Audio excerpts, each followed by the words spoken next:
असं असं लिहिलेले हे स्तोत्र करता स्तुती करताना म्हणतो. मग यहोवा शम्मा मीच देव आहे हा दावा केलाय, सत्ता देवाने दावा केला. मग यहोवा शब्बोत सैन्यांचा देव, तो म्हणतो मी सैन्यांचा पण सेनाधीश परमेश्वर. हे कोण म्हणतात? देवदूत गातात. कुठे गातात? यशाया 6:3 मध्ये सतत परमेश्वर असं पवित्र पवित्र पवित्र सेनाधीश परमेश्वर. सेनाधीश म्हणजे सैन्यांचा देव, त्याचं महान सैन्य आहे ते बापाचं देवदूतांचं सैन्य. मग यहोवा कान्ना, यहोवा कान्ना म्हणजे ईर्षावान देव, मीच ईर्षावान देव. कशात म्हणलं? आज्ञा देताना, 10 आज्ञा देताना त्याच्यामध्ये दिलेले मी तुमचा परमेश्वर ईर्षावान देव आहे. जे मग विरोध करतात त्यांच्या 3ऱ्या 4थ्या पिढीपर्यंत मी शासन करतो. म्हणजे तुम्ही त्याच्या विरुद्ध आपण बोलायचं ना, त्याच्याविषयीची जी आज्ञा त्याच्यामध्ये दिलेली आहे. मग पुढं मक्को दिशेम असं लिहिले म्हणजे पवित्र करणारा देव. त्याच्याविषयी हे 3 यहोवाने दिलेला दावा इथं तो म्हणतो मी पवित्र करणारा देव आहे. लेवी 21:8 मध्ये म्हणतो, 22:32 मध्ये म्हणतो, निर्गम 31:13 मध्ये म्हणतो की मी पवित्र करणारा देव आहे. म्हणजे आम्हाला शुद्धीसाठी पवित्र करणारा देव. सगळ्या गरजा आल्या की नाही आपल्या याच्यामध्ये 16 नावांमध्ये. हे 16 नावं वापरली, काही ते दावा केलेले आहेत, काही लोकांनी आठवण करून ती तिथे आपल्यासाठी देवाच्या आत्म्याच्या द्वारे लिहिलेली आहेत शास्त्रामध्ये. आणि मी तुम्हाला आता अभ्यास दिला की तुम्ही आता 7 दावे शोधून काढायचे की देव येशू स्वतः कोणते 7-8 दावे करतो. 8 तुम्हाला 7 पेक्षा जास्त सापडतील दावे मी आहे म्हटलेले आहे योहानाच्या सुरुवात. बरं, आता हे आपण पाहिलं पहिला पॅराग्राफ. आता बरोबर जाऊया. आणि आपण एकच देव म्हणतो याचा अर्थ त्याचा अर्क एकच आहे. अर्क म्हणजे त्याचं जे सबस्टन्स आहे, त्याच्यामध्ये जे आहे, जे भरलेलं आहे देवामध्ये, ज्याने तो व्याप्त झालेला आहे, ते सर्वांचं एकच आहे. म्हणजे कोण? सर्व 3 आहेत. या देवत्वामध्ये 3 व्यक्ती आहेत. देव पिता आहे, देव पुत्र आहे आणि देव पवित्र आत्मा आहे. पण त्यांच्यामध्ये जे सबस्टन्स आहे ते एकच आहे. सगळे गुण जे पित्याचे आहेत ते सगळे गुण येशूमध्ये आहेत, ते सगळे गुण पवित्र आत्म्यामध्ये आहेत. आणि ते सगळ्यांचं जे काम आहे त्या कामाचा एक पैलू पिता पाहतो, दुसरा पैलू पुत्र पाहतो, तिसरा पैलू पवित्र आत्मा पाहतो. आणि म्हणून ते एक आहेत. म्हणून तो 3 असताना एक. भूमिका वेगळ्या बजावतात पण त्यांच्यात जराही काय नाही भेद नाही. तिनामध्ये कसलाच भेद नाही. तिन्ही आत्मा आहेत, हे लक्षात घ्या. आपल्याला हात आहेत ना असे, आपल्याला मर्यादा आहे, तसा नाही येतो. तुम्ही त्याची अशी हात नाही, आपल्याला नाही दिसणार आपल्यासारखे हात नाही, पण तो आत्मा आहे आणि त्याला सर्व काही करता येत, सगळं करता येतं. आपण हाताने जे करतो ते सगळं तो करतो. त्याला ऐकायला येतं, पण आपल्यासारखे बंदिस्त कान नाही येत त्याचे कान असे आहेत की आपण इथं नुसता दुःखाने कणलो तरी त्याला तिथं घणघण होईल त्याच्या कानामध्ये, आपला भावा त्याच्या तिथपर्यंत पोहोचेल आणि तो व्यथित होऊन आपल्याला मदत करेल. काय झालं माझ्या? असे त्याचे कान आहेत, असे त्याचे डोळे. आपल्या डोळ्यांना कशी मर्यादा आहे, आपल्याला असं इतकं असं दिसतं, त्याच्या डोळ्यांच्या मर्यादा अगाध आहेत. अशी त्याची नेत्र आहेत की त्याला बारीक एवढ्या मोठ्या समुद्रामध्ये, आपल्या जगाच्या जनसमूहामध्ये आमच्यासारखा एक व्यक्ती हा, त्याचे सगळे बारकावे त्याला कळतात, एवढे त्याचे डोळे काय. किती कोट्यवधी अब्जवधी लोक आहेत ना जगामध्ये, त्या सर्वांचं त्याला बारीक सारीक कळावं. आपल्या बुद्धीच्या पलीकडे झालं की नाही त्याचे डोळे, असं आहे. त्यामुळं हा असा आमचा देव आहे. या तिन्ही व्यक्ती सबस्टन्स एकच आहेत. 3 सबस्टन्स मध्ये, त्यांच्या 3 व्यक्ती एकाच प्रकारच्या सबस्टन्स मध्ये उपस्थित आहेत. म्हणून आपण वेगळं प्रत्येकाचं बघूया. ते 3 असताना पण एकच आहेत. त्याच्याविषयी आणखी खूप काही आपण बघणार, त्याच्या नोट्स मी अजून वेगळ्या देणार आहे, फक्त प्रस्तावना सांग. आता देव पिता याच्याविषयी आपण वाचू. देव पिता त्रेकत्वातील ही पहिली व्यक्ती आहे. तो त्याच्या उद्देशाने व कृपेने सर्व शिस्तबद्ध व्यवस्थापन करतो. शिस्तबद्ध म्हणजे शिस्तीत सगळं करायचं. क्रिएशन असेल, जे काय असेल, योजना असेल, जे काय, ते सगळं काम त्याचं शिस्तीत चालतं. ते आयोजन आणि शिस्तीत शेवटपर्यंत नेणं, त्याच्यावर नियंत्रण सगळं कोणाचं आहे? पित्याचं आहे. आणि त्याला मी रेफरन्सेस दिलेत. 2 Corinthians 8:6 तो सर्व निर्माण करता आहे. सर्व निर्माण करताय. सर्व म्हणजे दृश्य अदृश्य सर्व सर्व निर्माण करता तो आहे. म्हणजे हे सर्व योजना आखणारा आणि ती चालते हे सगळं बघून त्याच्यावर देखरेख करणारा कोण आहे? पिता आहे. तो सर्व समर्थ विश्वाचा सत्ताधीश आहे. तो सार्वभौम, त्याचं सिंहासन त्यानं स्वर्गात स्थापलं आहे. त्याचं राज्य सर्वांवर आहे. हे देव पित्याची वर्णनं या वचनामध्ये अशीच्या अशीच दिलीत. जी वर्णन आहे पिता म्हणून या वचनामध्ये तीच वर्णन मी वाचते. हा पिता, त्याचं हे वर्णन आहे. त्याचं सिंहासन स्वर्गात आहे, पृथ्वी हे त्याचं पादासन आहे असं तो म्हणतो. तर म्हणजे स्वर्गात त्याचं सिंहासन तिथं बसलाय आणि पृथ्वी त्याचं पादासन म्हणजे तिथं त्यांनी त्याच्या पाय इथपर्यंत पोहोचतात. म्हणजे तो केवढा आवाढव्य आहे ते बघ. हे त्याचं आत्मिक अस्तित्व इतकं सर्व व्यापून आहे. जेव्हा यशाने त्याला हे झाला, दुष्टान झाला 6व्या अध्यायात यशाचा दुष्टान, त्याला तेव्हा पण स्वर्गात नेलं. तेव्हा त्याला काय दिसलं? त्याच्या सोग्यानी मंदिर भरून गेलं. सोग्यानी म्हणजे जगाचा घेर असतो ना, त्यांनी मंदिर भरून गेलं होतं असं तो पाहतो. त्याच्यावर लक्षात घ्यायचं. त्याच्या सोग्याचे आता आपली नवरी जाते ना लग्नाला, तिच्या ते असतं की नाही सगळं जगा बिगा, ते काय ती तेवढं पुरतं सोडवत चालते ना का. त्याचा सोगा असा आहे, म्हणजे जगाचा सोगा असा आहे की मंदिर भरून गेलो. म्हणजे तुम्ही कल्पना करा की तो कसा आवाढव्य असेल. त्यामुळे आपल्या तो आत्मा आहे हे लक्षात घ्या. आपण आपल्या संकुचित वृत्तीने त्याला असं लेखायचं नाही. त्यामुळे त्याची बुद्धी पण इतकी अगाध आहे की आपल्या बुद्धीला अगम्य नाही. बरं, पुढं म्हटलेले त्याचं राज्य सर्वांवर आहे. सर्वांवर म्हणजे सृष्टीवर, चराचरावर, सगळ्यावर त्याचं नियंत्रण आहे. म्हणून लोक म्हणतात मग लोक म्हणतात झाडामध्ये देव आहे, आमच्यामध्ये देव. ह्या सगळ्या इतक्या आपल्या कोत्या मनाने केलेल्या कल्पना आहेत. लक्षात हे ठेवायचं की निर्मितीमध्ये तो सर्व व्यापून आहे, पण त्या निर्मितीतली कुठलीही गोष्ट देव नाही. तुम्ही म्हणाल तो रानामध्ये आहे, तो झाडांमध्ये आहे, तो झुपामध्ये आहे, तो डोंगरामध्ये आहे, इकडं आहे, हवेमध्ये आहे, सगळी. हा, तो सर्व व्यापून आहे. तो सर्व व्यापून आहे म्हणून ती वस्तू देव नाही, हे लक्षात ठेवा. तो निर्मितीच्या बाहेरचा आहे, पण निर्मितीतली एकही वस्तू देव नाही. त्याचं अस्तित्व इथं आहे पण नाही. आता उदाहरणार्थ आपल्यामध्ये विश्वासी व्यक्तीविषयी मी बोलतो. विश्वासी व्यक्तीमध्ये हा जिवंत देव वस्ती करतो, आत्म्याने वस्ती करतो.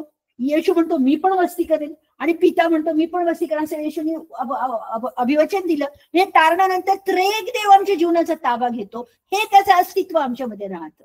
पण त्याचं अस्तित्व माझ्यामध्ये म्हणून मी देव झाले का? नाही. आपण अनुभव घेतो ना, आपण देवासारखं वागतो.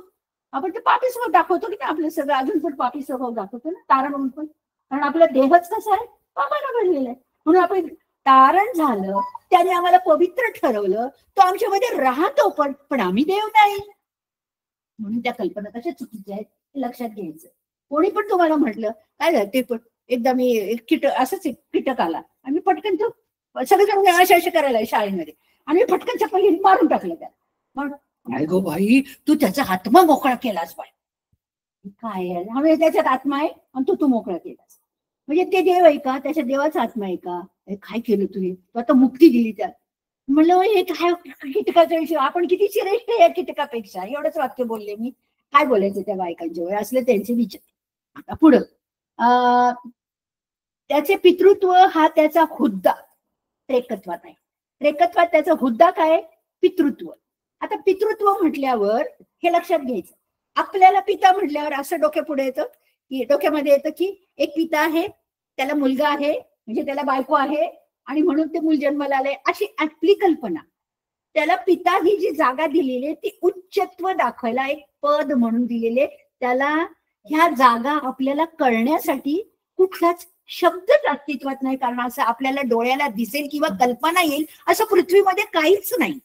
त्यामुळे एक तुम्ही जे आदराचं घरामध्ये स्थान देता तेवढ्यासाठी शब्द जसा वापरावा तसं त्याला पिता म्हणून वापर. म्हणून देवानी पण आपल्यासाठी स्वतः करता तोच शब्द वापरून आपली ओळख करून दिली. कारण त्याला जो काही शब्द वापरायचा तो भाषांमध्ये पण कुठल्या अस्तित्वातच नाही, कारण ते रूपच वेगळं आहे, सगळंच वेगळं, कळलं? म्हणून त्याला पिता ही त्याच काय झालं, स्थान झालं त्रेकत्वातलं पहिलंच. मग पुढे काय म्हटलं तर पितृत्व हा त्याचा हुद्दा त्रेकत्वात आहे आणि त्याच्या मानवाशी असलेल्या संबंधात आहे.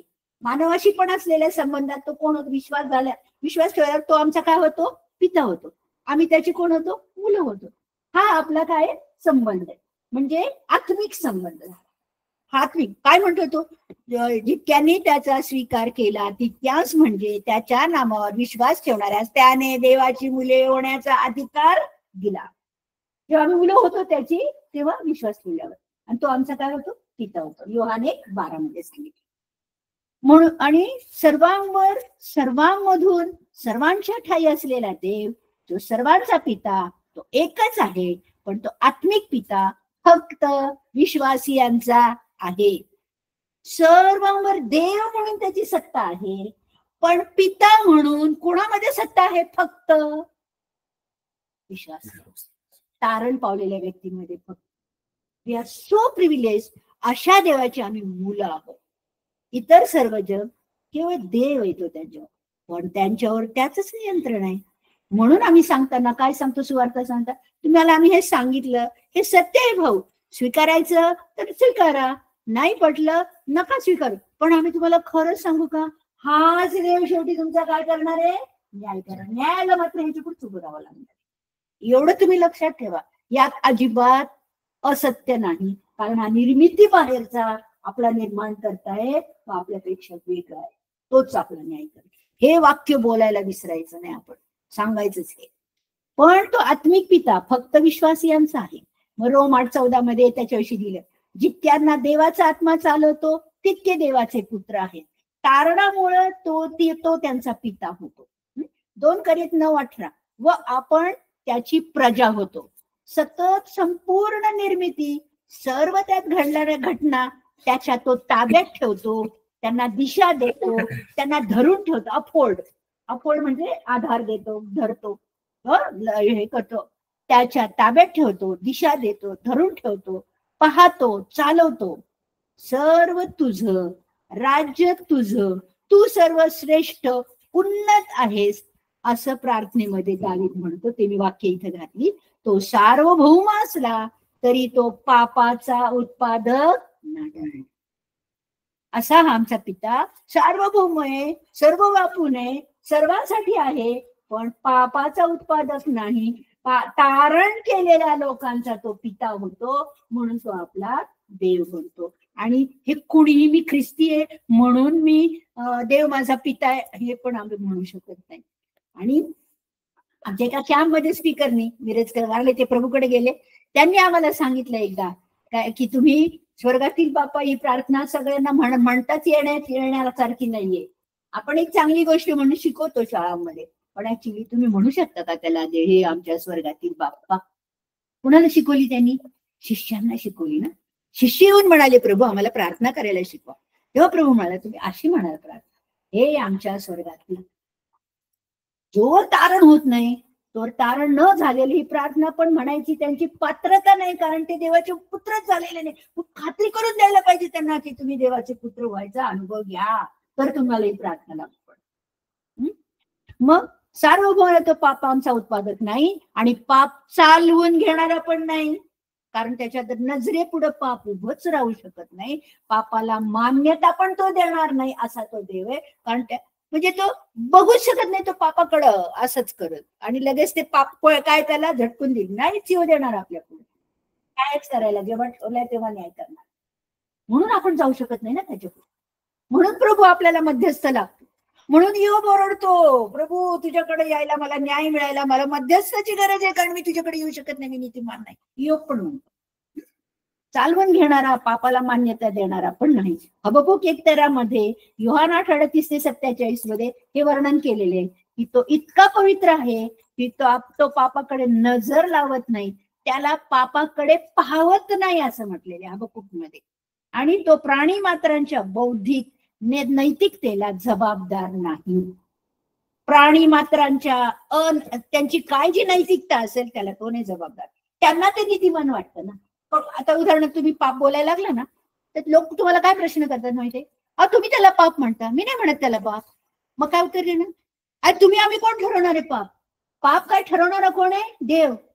तो काय म्हणत, हे माझ्यापुढे उभं राहू नको, तू पाप, तू तुझ्यात पाप आहे, तू माझ्यापुढे उभं राहू नको. देव असं करून कोणाला नीतिमान ठरवले, कोणालाच नीतिमान ठरवले, सगळेच पापी होत आपण त्याच्यात. म्हणून आपण हा दावा नाही करू शकत असा. म्हणून तो आपण जे काही वागतो त्याला आपण जबाबदार असतो, जे काही निर्णय घेतो त्याला आपण जबाबदार असतो. आम्ही जो निर्णय घेतो त्याचे जे बळ भोगतो त्याला देव जबाबदार नाही. देवाने हे मला काय केलं आणि मी काय मलाच कशाला दिलं, अरे तू काय केलं ते पहिल्यांदा बघ, देवाने कशाला करेल, देव तुला वाईट काय नाही करणार, तो वाईट करणारा देवच नाही. तू स्वतः बघ तू काय केलं. हा, तो पक्षपाती पण नाही, म्हणजे तो तोंड देखणा न्याय करणारा पण नाही आणि पक्षपाती पण नाही, ज्याला जे आहे तसाच न्याय देणार. म्हणजे काय, तुला वाटत असेल हे पाप नाही, पण देव म्हणेल तू हे पाप केले जा मी सगळं. हे तुम्ही खूप लक्षात घ्या. म्हणजे पार्शालिटी नाही, म्हणजे तो म्हणाल ना देवा पुढे समजा उभं राहायला, हा मी नाही केलं हे, देवा म्हणत, पण देवा पुढे पार्शालिटीच म्हणे नाही तू हे तू जा, संपलं. म्हणून तुम्ही जेव्हा न्यायाचं कुठलेही वर्णन वाचाल ना या वचनामध्ये, तुम्हाला तिथं कोणी वकीलच सापडणार नाही. हो, असा कोर्ट दरबार आहे देवाचा, देवाच्या कोर्ट दरबारात वकीलच नाही. कारण का, कोण वकील उभं राहील, फक्त आपल्यासाठी वकील कोण आहे, विश्वासणाऱ्यांसाठी वकील आहे. बाकी हे जेव्हा जगाचा न्याय होईल ना तेव्हा तर वकील पण आहे, फक्त पुस्तकं उघडली जातील म्हटलं, आणि सर्वजण उभे राहिले आणि मग त्यांच्या पुढे त्यांचे पाप उभं केले आणि प्रभूने एकेकाला म्हणून जा आता अग्नी सरोवरात, सगळे चुपचाप मान खालून जाणार. कारण का, सगळे दिसते खरेच की आपण केलं, काय बोलायचं या म्हणजे पुढे, या देवा पुढे काय म्हणायचं. उलट काय म्हणतील, क्रोधविष्ट देवापासून आम्हाला वाचवा म्हणून, पर्वतांनो आमच्यावर पडा, डोंगरांनो आमच्यावर पडा, असे ओरडायला इतके घाबरते त्यावेळेला. असं वचनामध्ये वर्णन नाही क्रोधाचे, जेव्हा क्रोध ओतला जाईल त्यावेळेला. त्यामुळं नैतिकतेला, आपल्या वागण्याला तो जबाबदार आहे. कितीही नीतिमान मनुष्य असू दे, त्यांनी आपल्या विवेक भावाने आणि देववचन दिलं त्यातून आणि निसर्गातून ज्या आवृत्त्या सांगितल्या त्यातून जर प्रभूला नाही ओळखलं तरी देव त्याला काय म्हणेल, मी तुला ओळखत नाही, माझ्याकडून जा. त्याच्या दृष्टीने तो नीतिमान असला तरी देवाच्या दृष्टीने तो नीतिमान नाही. इतका कडक न्याय होणार आहे.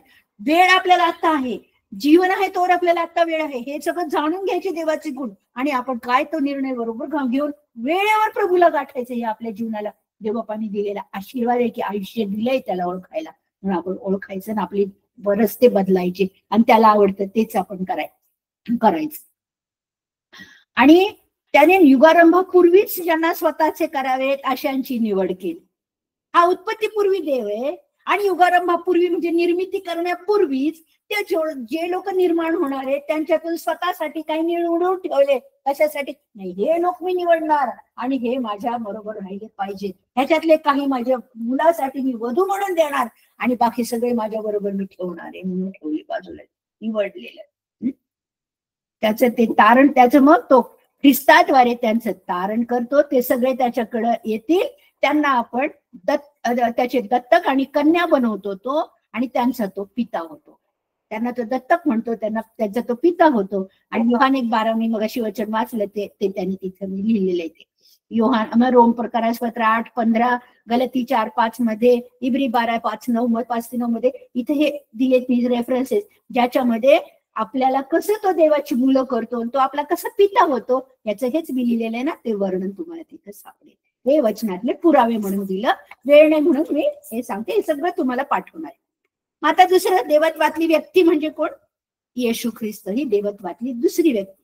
त्याचा मुद्दा काय, तो पुत्र. त्याला पुत्र म्हटलं कारण पिता एक त्याला वेगळी भूमिका बजावायला लावणार म्हणून त्याला पुत्र म्हटलं. त्याला एक भूमिका बजावायला लावणार म्हणून त्याला पुत्र म्हटलं.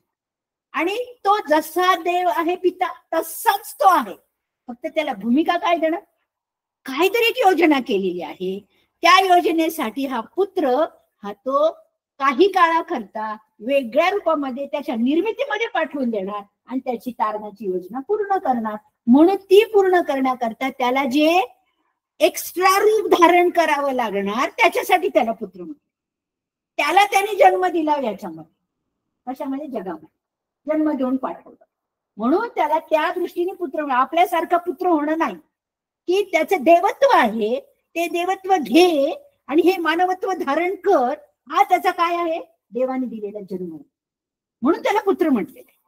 ते केल्याशिवाय तो तारणाचा मार्ग पूर्ण नाही ना करू शकत, कारण तो देव असल्यामुळे तो मरू पण शकत नाही.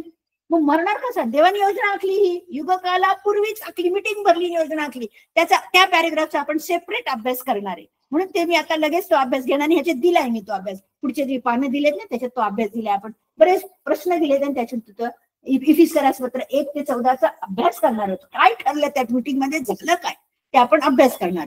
पण त्या योजनेनुसार हा देवाचा काय आहे? पुत्र आहे म्हटलेलं. आणि कारण ते काम त्याला करायचे आणि ते कुठं करायचंय? स्वर्ग सोडून येऊन जगात करायचे. म्हणून त्याचा हुद्दा काय? पुत्र. याचा अर्थ देव खूप श्रेष्ठ आहे पिता आणि पुत्र खूप कनिष्ठ आहे त्याच्या, असा अर्थ आहे का? मुळीच नाही, मुळीच नाही. कारण तो जगात असतानाही कोण होता? देवत्व त्याचं तसंच होतं त्याच्यामध्ये.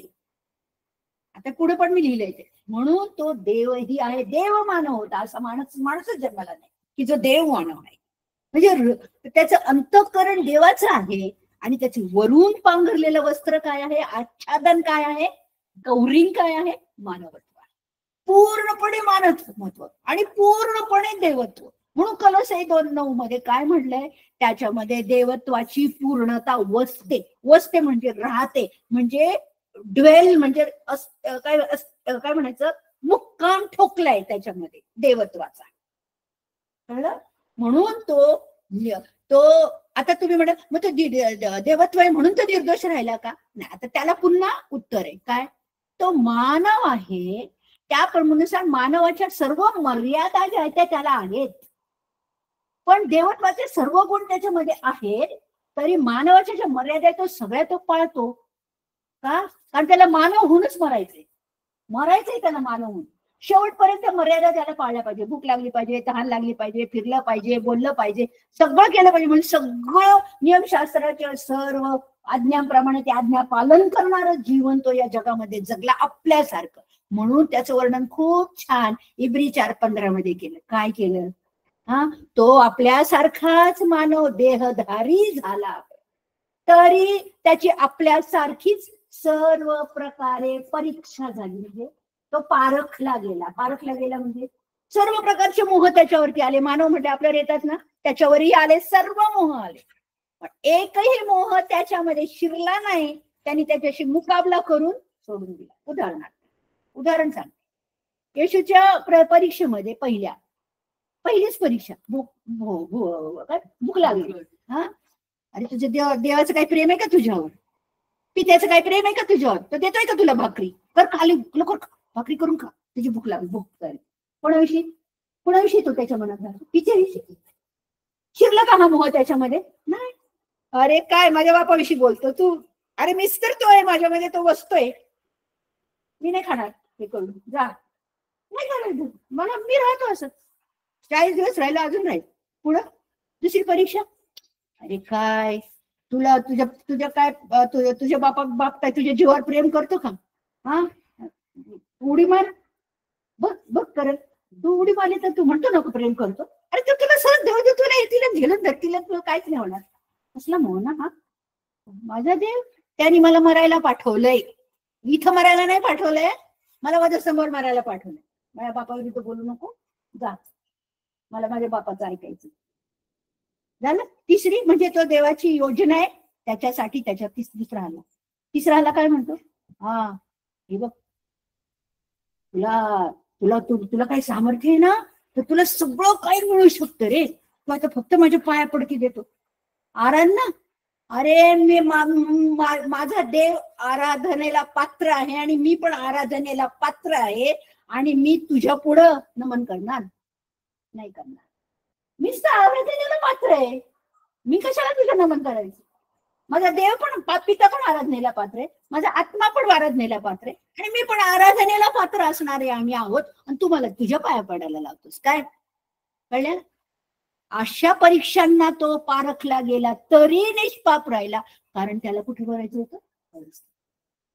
फार कठीण परीक्षा त्याच्यावरती आल्या. या 3च परीक्षाने असं किती दिवस छळत होता तो त्याला? 40 दिवस. हे बारकाईने तुम्ही नंतर पाहणार. पण हे ह्या पुत्राचं वर्णन आहे. इतकं आज्ञा पालन करणारा तो आपल्या पित्याचं. आपल्याला तो आव्हान आहे येशूकडून. आम्ही किती आज्ञा पालन करणारे असणार, रोज रोज आपल्याला झगडावं लागतं नाही का देवाच्या आज्ञाप्रमाणे वागायला. म्हणून ज्याने मग तो तो शिकवतो की तो सर्व देवत्वाची पूर्णता श्रेष्ठत्व धारण करून देवत्वात समान आहे. तो सांगतो त्यांनी मला पाहिलं, त्यांनी देवाला पाहिलं. शिष्याला म्हटलं प्रभूजी आपण कुठे जाता ते आम्हाला माहित नाही, आम्ही कसं काय तुमचं हे म्हणायचं मार्ग सत्य व जीवन मीच आहे ते बोला.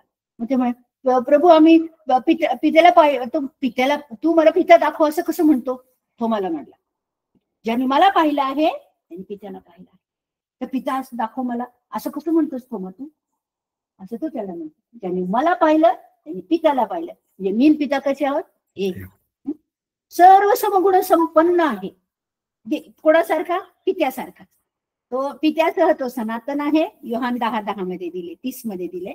योहान 14:9 मध्ये ठेवून मार्ग सत्य व जीवन मीच आहे. हे जे म्हणतो हे सगळे दावे आधी कुठे तुम्हाला दिसतील काय काय, मी तुम्हाला चालवणार आहे, मी तुम्हाला पुरवठा करणार आहे, मी सर्व समर्थ देवाची न करणार, ते सगळे गुण दिसतील. ते सगळे गुण तुम्हाला दावे करणार कोणामध्ये दिसतील, येशूमध्ये दिसतील. मग तो व पिता एक आहेत म्हणून त्यानं येशूला पाहिलं, त्यानं देवाला पाहिलं. आपल्याला वचनातून येशू दिसतो, देव तसाच आहे. आम्ही शिकवतो की देव पित्याने त्याच्या इच्छेने त्याचा पुत्र येशू ख्रिस्त याच्या द्वारे निर्मिती केली, त्याच्या द्वारे ती चालते आणि अस्तित्वात राहत असते, कार्यरत असते. मग असे आपण काय पाहिलं, देव काय करतो, नियंत्रण करतो सर्वांवर पिता. पण ऍक्च्युअली इथं काय, इथं प्रत्यक्षात काम कोण करतो, येशू करतो. येशूविषयी पण म्हटलं झाले ना, दोघांचे गुण सारखे झाले ना. तो पण करतो, तो पण हे ठेवतो, आपल्या ताब्यात ठेवतो, येशू पण ठेवतो. हे सगळी वचन आहेत ना, मी मनाने नाही बोलले, वचनाचे संदर्भ दिले तुम्हाला, वचनातच दिले. त्याच्या सह सर्व झाले, त्याच्याद्वारे सर्व झाले. कोण म्हणतो, योहानामध्ये लिहिले ना, देव काय प्रारंभिक देव होता, शब्द देव होता, शब्द देवासह होता आणि त्याच्याद्वारे सर्व झाले. पुढे म्हटलं शब्द देवी झाला. त्याच्यामुळे तो देव, तो शब्द, तो येशू हे एकच आहेत, त्याच्यावर आपल्याला काहीच शंका नाही, त्याच वाचून काहीच झालं नाही. तो पृथ्वीला आधार आहे, तो अदृश्य देवाचं प्रतिरूप आहे.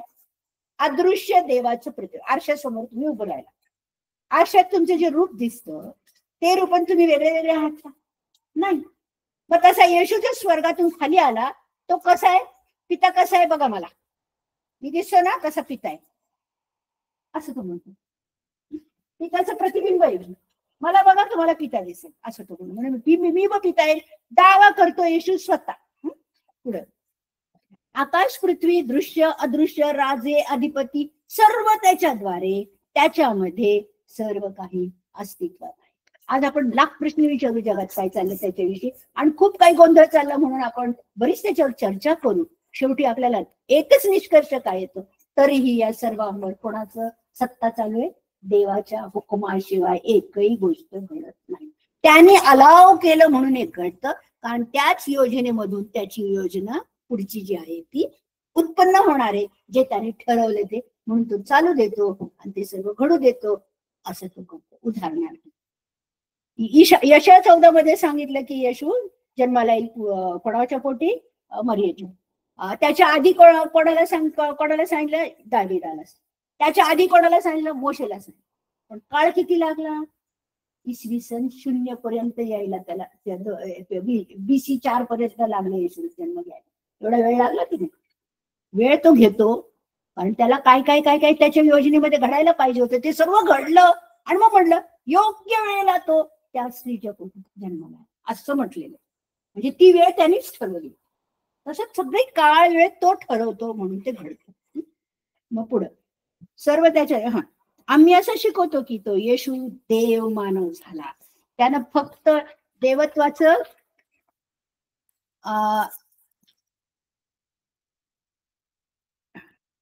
हक्क बाजूला ठेवले, देवत्वाचे गुण बाजूला ठेवले नाहीत, देवत्वाचे हक्क बाजूला ठेवले. देवत्वाचे हक्क काय, त्याची भक्ती, त्याची आराधना, त्याला उंचावणं, हे त्याचे हक्क होते. कधी आपण वाचलं का की त्यांनी तो उभं राहिलं, सगळ्या लोकांना सांगितलं चला या, मी देव आहे, माझ्या पुढे या, भक्ती करा, मला अर्पण करा, असं कधी बोललं? कधीच नाही. तो हक्कच वापरला नाही, तो हक्क बाजूला ठेवायचा, त्याला हे नव्हतं करायचं. त्यांनी देव काय हे मात्र सांगितलं. देवत्वाचा दर्जा त्याचा जराही कमी झाला नाही हे करून.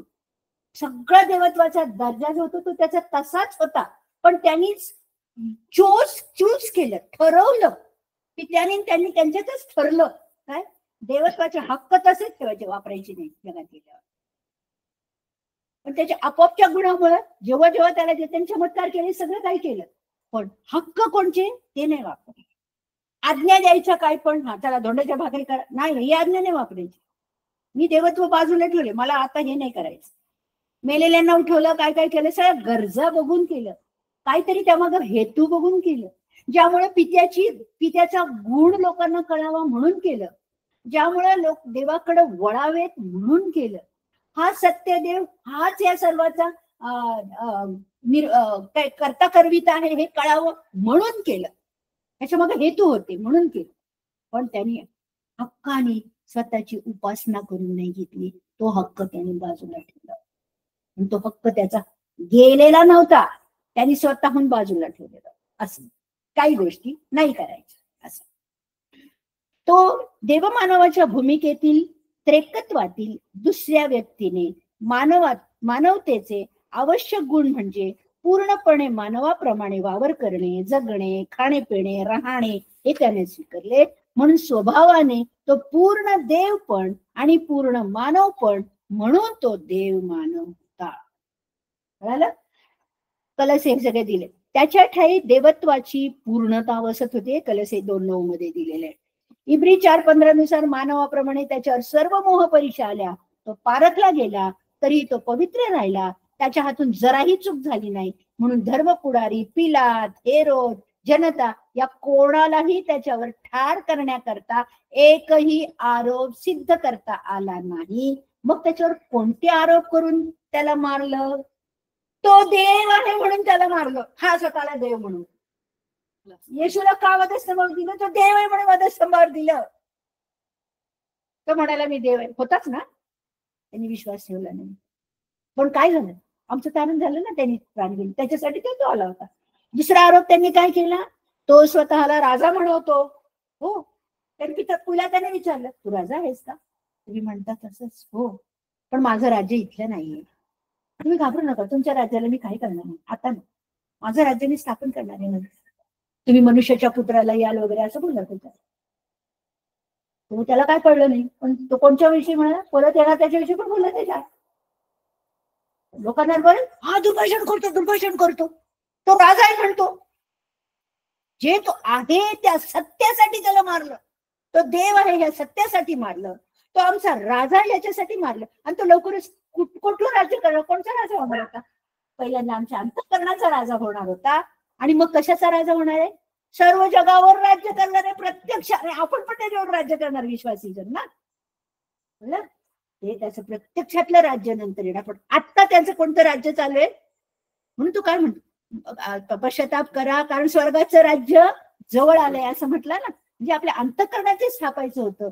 तारण झाल्यानंतर देवाला प्रभूत करून आपल्या जीवनाचा राजा करायचा आणि मग जीवन जगायचं या जगामध्ये. ते राज्य आधीच स्थापित. म्हणून आपण कोण आहेत? त्याच्या राज्यातले लोक आहोत. आत्ताच तो आमचा राजा आहे, पण कुठे राजा आहे? अंतःकरण.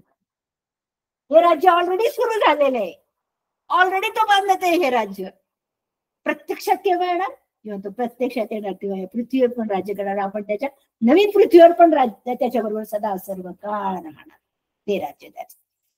म्हणून त्याला या तीन. आणि तिसरं कशासाठी मारलं? हा राजद्रोह करून, हा कैसराच्या विरोधात बोलतो. खोटा, हा आरोप खोटा. त्यांनी कैसराच्या विरोधात बोलला नाही. तो काय म्हणाला? कैसराचं ते कैसराला द्या, देवाचं ते देवाला द्या असं म्हटलं. आणि हा स्वतःला राजा म्हणतो. नाही तो काहीही म्हटला. कैसर नाही राजा, मी राजा आहे असं कधीही म्हटलं नाही. हा खोटा आरोप. असं खोटा आरोप आणि सत्य याच्यासाठी त्यांनी त्याला मारलं. पण तो मरण आवश्यक होतं. म्हणून मी तुम्हाला सांगते, तिथे एका क्षणात येशूने तोंड उघडलं असतं ना, तर तो पवित्र हेच सिद्ध झाला असतं. देवाने एक चमत्कार केला असता आणि दूतांचं सैन्य जरी पाठवलं असतं, सगळ्यांच्या डोळ्यांना ते दिसलं असतं ना, तरी येशू सुटला असता. पण येशूला ते होतं का? नाही. त्याला ते भयानक क्रूर मरण मरायचंच होतं. आमच्या पापांची शिक्षा त्याला भोगायचीच होती, म्हणून त्यांनी ते सगळं होऊ दिलं, गप्प बसून होऊ दिलं. हा पूर्ण देव असलेला येशून पूर्ण मानव म्हणून पूर्ण सहन करत केलं ते सगळं. तुम्ही म्हणाल तो देव होता, त्याला काहीच वेदना झाल्या नाही, त्याला सर्व प्रकारे भयंकर वेदना झाल्या, भयंकर.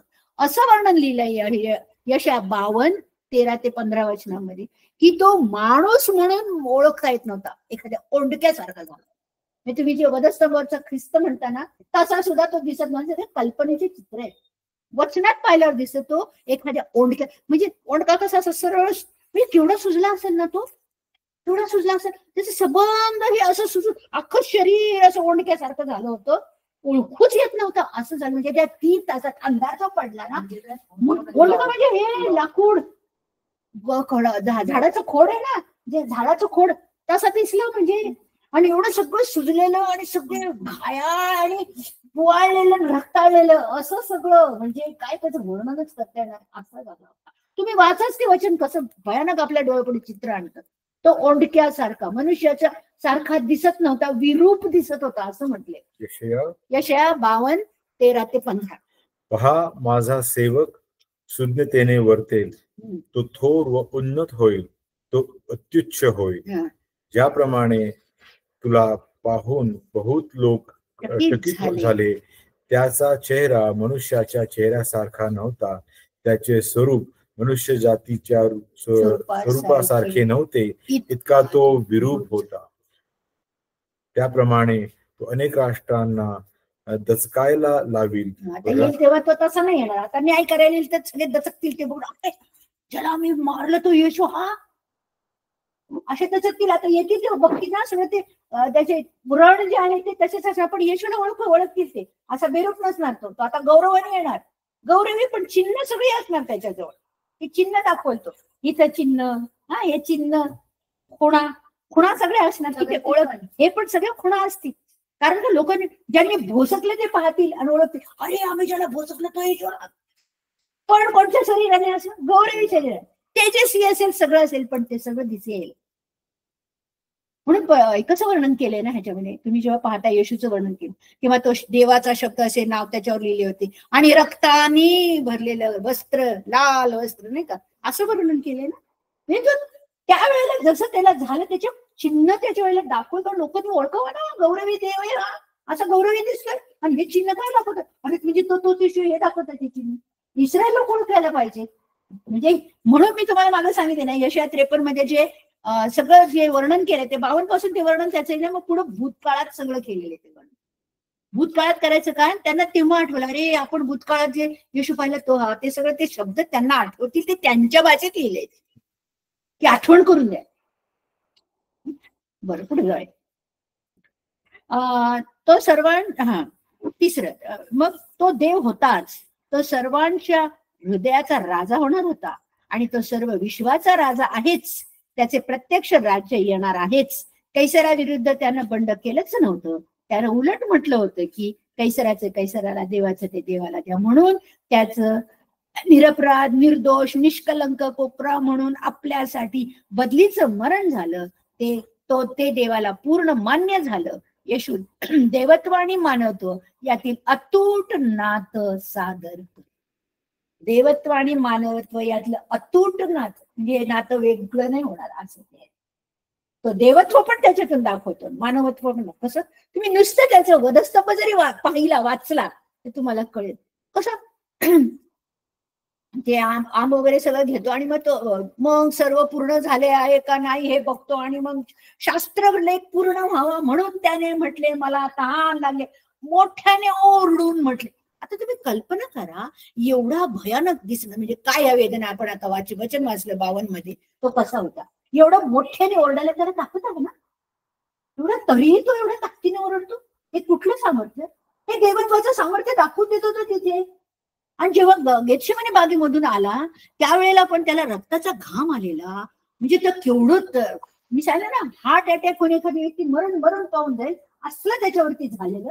आणि तो शांतपणे उभा, आणि मी नासरेतकर येशू त्याचा तुम्ही शोध करत नासलेत कर येशू मी आहे म्हटल्याबरोबर ते सगळं जमिनीवर पडले. चमत्कार झाला तिथे, चमत्कार त्यांनी ते हे पाकला कान, तो कान उचलला, तो लावला, चमत्कार झाला. तरी लोकांनी त्याच्यावर विश्वास ठेवला का नाही, ओळखलंच नाही. अंध झाले लोक, हा देव आहे, याचं सामर्थ्य आम्ही बघतोय, त्याचं सामर्थ्य तसंच करतो. त्यावेळेला तो किती थकलेला असेल, काय झालेला असेल, त्याला ते तसलं झालेलं रक्त, त्याचं ते घाम आल्यानं ते पुसलेलं ते सुद्धा त्याच्यावरती असेल काय, कोणा मला नाही, देवदूतांनी त्याची सेवा केली होती म्हणून पुसलं असेल, माहित नाही मला. पण त्या सगळ्या वेदनेतून येऊन पण तो किती ताकदवार आहे. म्हणजे असं वाटतं की तोच म्हणतो मला मारा आता, धरा मला आता, मारा मला, न्यावं स्तंभ करा मला असं, हा मी करतो सण, हा मागा मला, हा मारा खेळ. He is allowing them, just giving him in their hands, allow him. म्हणजे जसं काय त्यांनीच घडवून आणलं, मग त्यांना मारायला लावलं, करायला लावलं, आपलं सामर्थ्य त्यांनी वापरलं नाही, ते बाजूला हक्क बाजूला. पण भयानक सहन केलं, भयानक. ते मृत पाहिलं. मी एक पुस्तक वाचलं, प्याला आणि गौरव, अंधकार आणि गौरव, आणि काय प्याला गौरव, धोंड आणि गौरव, अशी 3 पुस्तकं येशूच्या वधस्तंभावरच लिहिलेले. बरं इतके सुंदर, तू खरंच वाच बरं का, इंग्लिशमध्ये तुला सांग. आणि त्याच्यामध्ये जे वर्णन दिलं त्याच्यात असं लिहिलंय की जेव्हा 3 तासाच्या आधी तेव्हा तर पित्याने त्याला छळलं, ठेचलं असं, म्हणजे आपला सर्व शिक्षा त्याच्यावरती द्यायचं त्यांनी केलं, असं त्याच्यात फार सुंदर वर्णन केलं. आणि त्याच्या आधी जे 9 ते 12 पर्यंत जो वेळ आहे तो सगळा वेळ, आणि गेतशेमने मागे जेव्हा येशू म्हटलं ना ह्याच्यातून बाहेर यायच्या आधी, त्याच्या आधी जेवायला ह्याच्यातून बाहेर आला आधी, काय शेवटच्या माडीवर जायच्या आधी जेव्हा बोलतो ना, ही घटका आता तुमची आहे असं जेव्हा म्हणतो ना वाक्य, तेव्हा ती घटका तुमची म्हणजे कोणाची, सैतानाची. तर एवढ्याशी बोलताना बोलतो, हा म्हणजे सैतानाची आता ही घटका आहे म्हणताना, तेव्हापासून शेवटी सैतानाने येशूवर एवढा हल्ला केलेला आहे की त्याचे सर्व अशुद्ध आत्म्यांचं सैन्य त्यावेळेला येशूला टोचत, त्रास देत, असं लिहिले त्याच्यात वर्णन केले. हे काय येशू एवढा भयानक झाला, एवढं काय झालं, शैतान आणि त्याचे दूत हे सगळे त्याला आत्मिक त्रास देत होते. मग ते आत्मिक गौरवाचं एवढं सुंदर वर्णन केलेलं आहे की तो कसा विजयाने उठला, आणि मग तो जेव्हा तो स्वर्गारोहण करताना गेला तेव्हा ते सैन्य कसं थांबलं असेल, ते अशुद्ध आत्म्यांचं तिथं रान आहे ना, अंतरिक्षामध्ये राहतात ते, त्यांच्या समोरून तो गेला असेल तेव्हा ते खाली मान घालून काय करणार, ते तिथून समोरून त्यांच्या गेला आणि गौरवानी स्वर्गामध्ये गेला. कोणावर गौरव, पहिल्यांदा कारण सैतानाचा त्यांनी काय केलेलं आहे, वधस्तंभावर मोड केलंय. काय करणार आहे तो, त्याच्या पुढे विजयाने दाखवलं, कारण कुठं जाऊन आला तो, त्याच्या आधी अधोलोकात पण जाऊन आला ना. तिथं जाऊन त्यांना काय सांगितलं, अशुद्ध आत्म्याचे बांधून ठेवलेले आहेत ना नोहाच्या काळचे, त्यांना जाऊन त्यांनी काय सांगितलं, घोषणा केली, ज्या तुम्ही मला जन्म द्यायचं नाही म्हणून काय काय काय काय प्रकार केले, म्हणून तुम्ही इथं आहात ना, मी करून आलो सगळं काम, आता उठणार आहे, जाणार आहे, मी जिवंत झालोय, आणि आता झालं न्याय, तुमचा न्याय आता ठरलाय. ते त्या न्यायाला फार घाबरतात, अग्निसरोवरात जायला ते फार घाबरतात, आणि त्याची वाट बघत बसा, ते वेळ येईल आता, हे सांगायला गेला तो. तिथं पण त्याला तेवढं सामर्थ्य आहे. असा आमचा देव, हा देव मानव, अतिशय सामर्थ्यशाली देव मानव. ते मरण त्यांनी असं काही घेतलेलं आहे की माणसाला तो म्हणतो कर ना, काय करायचं कर, सैतानाला म्हणतो कर, काय करायचं कर. त्याला करून देताना मात्र त्याची हैराण झाला, म्हणला तुझ्या माझ्यापासून ताटातून प्रभू कसं काय, मला तुला थोडा वेळ दूर केलं, पण मला मानवाला जवळ करायसाठी मला तुझी ताटातूट व्हायला पाहिजे, असं पिता म्हणतो. आणि मान काय उत्तर देत नाही, तो निघून गेला. पित्याला काय म्हणायचं त्याला कळलं, तेवढी थोडा वेळ त्याची ताटातूट झाली, हे तो बोलून दाखवत होता आपल्या, तेच त्याला अतिशय यातनादायी झालं, पित्याची काय आमच्यासाठी. असा हा येशू. म्हणून त्याचं देवत्व, म्हणून मी म्हणते त्याचं देवत्व आणि त्याचं मानवत्व हे इतकं अतूट आहे, म्हणून त्याचा सैतानाशी जो लढाई ना तो सुद्धा कोणी सांगत नाही, पण तो झाला. याचे भरपूर वचनामधून पुरावे दिलेले आहेत, कसा झाला तो आत्मिक लढा, त्याला कशी लढली. पुढे जाऊया. देव योहान 5:23-14-9-10. म्हणूनच आम्ही शिकवतो की येशूचा जन्म कुमारी पोटी कसा पवित्र आत्म्याद्वारे झाला. त्याचा उद्देश मानवधारी होऊन देव कसा आहे ते दर्शवणं, मानवाचं तारण करणं, देवाच्या राज्याची सत्ता स्थापन करणं हा उद्देश होता. या उद्देशासाठी त्यांनी हे सगळं काही होऊन दिलं. म्हणून येशूने त्रिकत्वातील दुसऱ्या व्यक्तीनं देवासोबतच सर्व सार्वकालिक अस्तित्व म्हणून येशून त्रेकत्वातील म्हणून बाजूला ठेवलं आणि मानवी जीवनात पदार्पण केलं आणि सेवकाचं जीवन स्वीकारलं. सेवकाचं जीवन स्वीकारलं म्हणजे काय? सेवकाचं म्हणजे सेवा करण्याचं जीवन स्वीकारलं. अधिकार नाही द्यायचा की सेवक होतो, मला देव नाही व्हायचं, मला सेवक जगायचं. इतकं सेवक की त्याचं वर्णन आपल्या टिळकांनी काय केलेलं आहे? रत्ने अपुली मली दडपली पावन कळवळला. म्हणजे काय? रत्न, आम्ही रत्न कुठं चिखलात घाणीत गटारीत पडलेली रत्न, त्या घाणीत खाली हात घालून मली दडपली पावन कळवळला आणि ते रत्न बाहेर काढली. त्याच्यासाठी एवढं घाण तो गेला. देव पवित्र ठिकाणी त्याचं असं सुंदर एकाच कडव्यामध्ये वळ आला परमेश्वर आला म्हणजे आपल्यासाठी घेतलं. विश्वासी व्यक्तीची पापाची शिक्षा, पापाचं सामर्थ्य आणि पापाचं अस्तित्वही नष्ट करून पापापासून सुटका केली. ते त्यांनी तिथं घडवून आणलं. आपल्यामधून पापाचं अस्तित्व आता नाही काढलं, पण ते काढणार आहे, ते आश्वासन दिले. ते केव्हा काढणार? जेव्हा आपण पुनरुत्थित होणार, आपला देह बदलणार, तेव्हा पापाचं अस्तित्व जाणार. आता काय आपल्यामध्ये पापाचं सामर्थ्य आहे, तो आता आपल्याला काय मदत करतो? त्या सामर्थ्यावर विजय मिळवायला मदत करतो. नंतर पापाचं अस्तित्वच काढून टाकतो. आपल्याला त्याच्याविषयी चिंताच नाही, म्हणजे ते होणार म्हणजे होणार, प्रश्न. आपल्याला गौरवी शरीर देणार आणि आपण स्वर्गामध्ये राहणार. आपण ह्या पापाच्या शरीराने जाऊ शकत नाही, ते बदलणार असतो त्याने. का? तो उठला म्हणून आम्ही पण उठणार. हे पुन्हा कशामुळे दाखवलं? मानवधारी झाला म्हणून दिसतं. तो मानवधारी झाला नसता तर पुनरुत्थान होणारी आशा आपल्याला मिळाली असती नाही. म्हणून तो देव म्हणून नाहीच जगला, मानव म्हणून का त्याला मानव म्हणून मेला, मानवी म्हणून उठला आणि गौरवी शरीराने दर्शनं दिली, आपल्याला दाखवून दिलं गौरवी शरीर कसं असतं. तसलं शरीर आपल्याला मिळणार. म्हणून तो मेला आणि तो पुनरुत्थित झाला म्हणून आम्ही पण मरणार, तर आम्ही पण पुनरुत्थित होणार. म्हणून याच्यावर कशाला, कोणता अध्याय? 1 Corinthians 15 अध्याय, सर्व ह्याच्यावरती, या सुवार्तेवरती कसं आम्ही, म्हणून आम्हाला अविनाशी शरीर मिळणारच मिळणार. म्हणून येशू मेला. त्याला नीतिमान पवित्र असं जाहीरपणे ठरवलं आणि देवाच्या कुटुंबात त्याचा स्वीकार केला. विश्वासी पापाची एवढं सगळं ते येशूच्या मृत्यूमुळे झालं. आता तो पुनरुत्थान झाल्याने जिवंत आहे आणि नीतिमान ठरूनही आपल्या हातून दैहिक अपवित्रतेमुळे घडणाऱ्या पापासाठी तो पित्याजवळ मध्यस्थी करतो. आता काय काम करतो? मध्यस्थी करतो पित्या. कोणत्या शरीरानं? गौरवी शरीरानं. याच शरीरानं पित्याजवळ बसलाय. मात्र अलाउड आहे त्याला तिथं, कारण का? तो देवच आहे ना, तो मानव आहे. म्हणजे काय? त्याचे पाप नाहीये. मानवी शरीर तसंच ठेवले खूण म्हणून, आपल्यासाठी खूण म्हणून. हे पित्याचीच योजना आहे. गौरवी शरीरानं पण पित्याच्याच जवळ बसला आणि पित्याला आमच्यासाठी काय करतो? मध्यस्थीचं काम करतो. कारण आम्ही अजूनही काय करतो? या देहामध्ये पाप करतो. पित्याजवळ सारखं ते पवित्र कसे हे तू निवडलेले आहेत प्रभू, हे तू पवित्र केले, माझं रक्त तू पाहिलं ना, ते तुझ्याजवळ तिथं आहे ना, ते त्यांच्यासाठी मी सांगले ना, मी खंडणी भरून दिली ना, त्यांची शिक्षा मी घेतली ना, तेच हे त्यांनी विश्वास ठेवलाय असं सांगत राहतो, सतत सांगत राहतो. केव्हा दाखवलं त्यांनी? हे प्रत्यक्ष इथे दाखवलं. हे होणार आहे शिमोना, तुला गव्हासारखं चाळावं म्हणून सैतानाने तुला मागितलं, पण मी तुझ्यासाठी प्रार्थना केली. हे इथं बोलला, पण आजही तो ते काम कुठं करत आहे? पित्या कोणासाठी? आमच्यासाठी, शिमोनासाठी जे केलं. तो पित्याच्या उजव्या हाताशी आपला प्रमुख याजक या नात्याने कार्यरत आहे.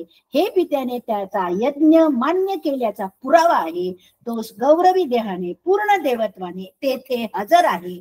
ख्रिस्ताच्या देहाचे पुनरुत्थान आपल्याही मानवी देहाचे पुनरुत्थान होणार याचे द्योतक आहे, खात्रीशीर पुरावा आहे. त्याची सगळी वचनं दिली मी. मंडळी हे ख्रिस्ताचं आत्मिक शरीर आहे.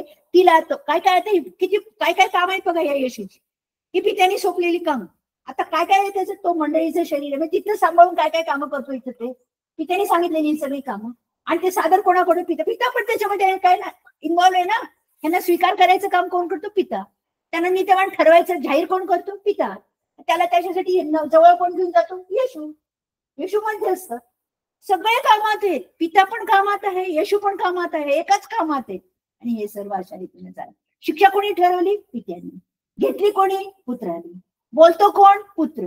आणि कोणामध्ये समेट करतो? पिता आणि आपल्यामध्ये. हे असं त्यांच्यामध्ये सगळे एकाच योजनेसाठी काम करत आहेत. भूमिका वेगळ्या वेगळ्या आहेत एवढंच. शेवटी न्याय कोण करणार आहे? येशू करणार आहे, पण त्याच वेळेला हजर कोण असणार आहे? पिता हजर असणार आहे. पुढे जाऊया.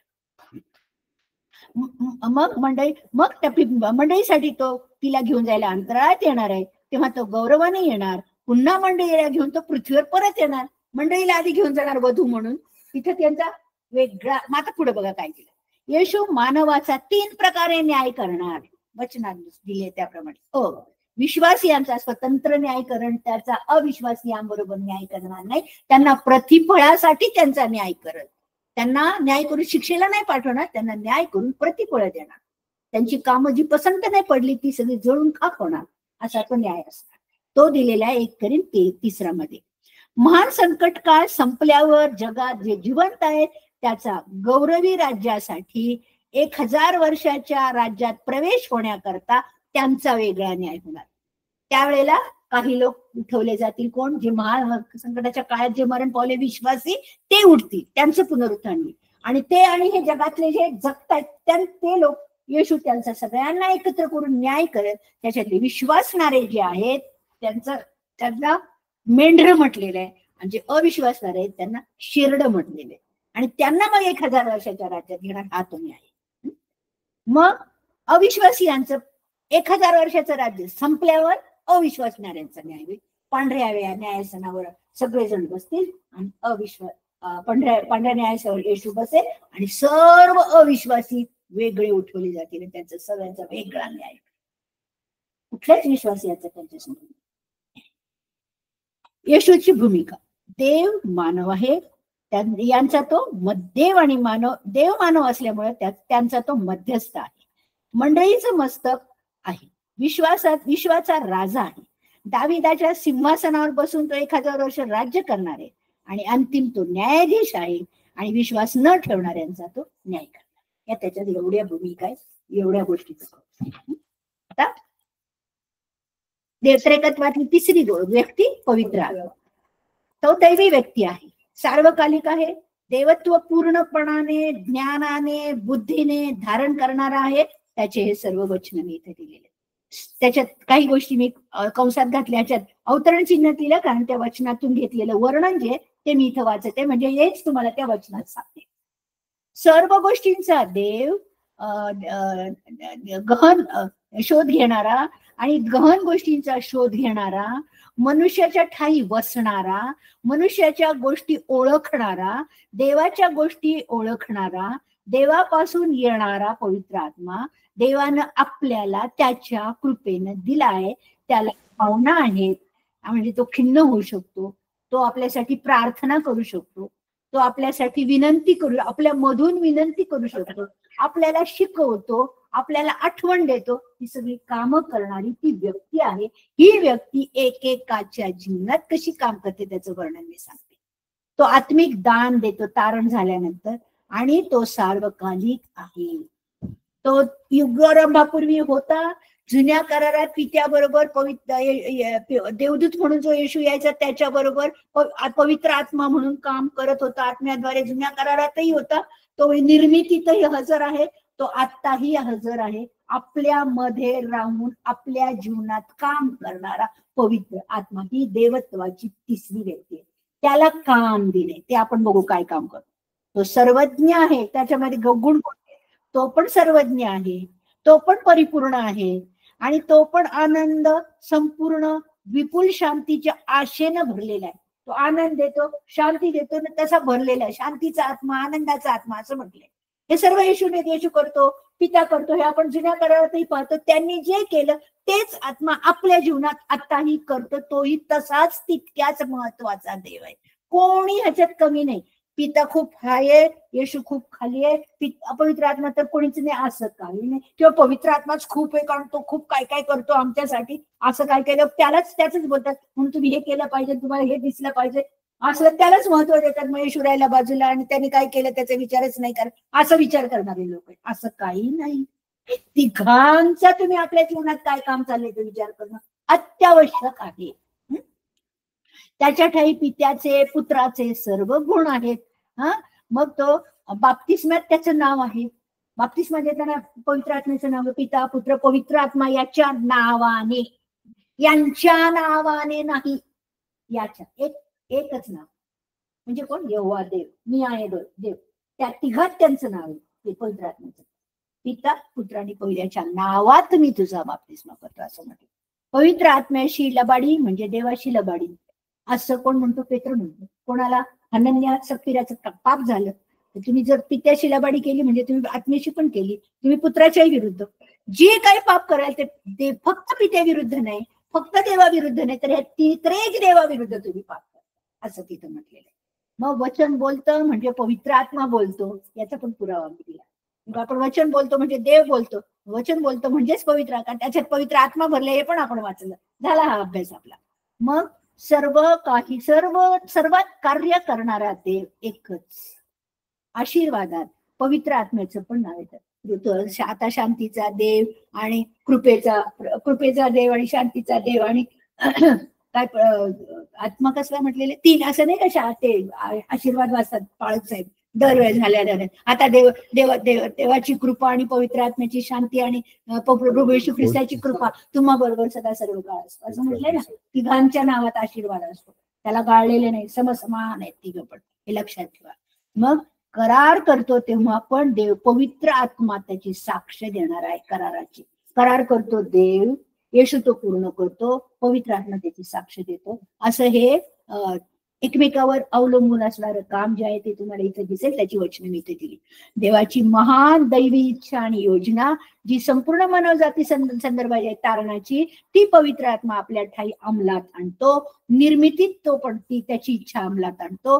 येशूच्या देहधारी होण्यात पण त्याचा सहभाग आपल्याला दिसतो. पवित्र आत्म्याच्या द्वारे तो देहधारी झाला असं म्हटलेलं आहे. मग तो कसा झाला ते पण वर्णन आपण त्या दिवशी पाहिलं.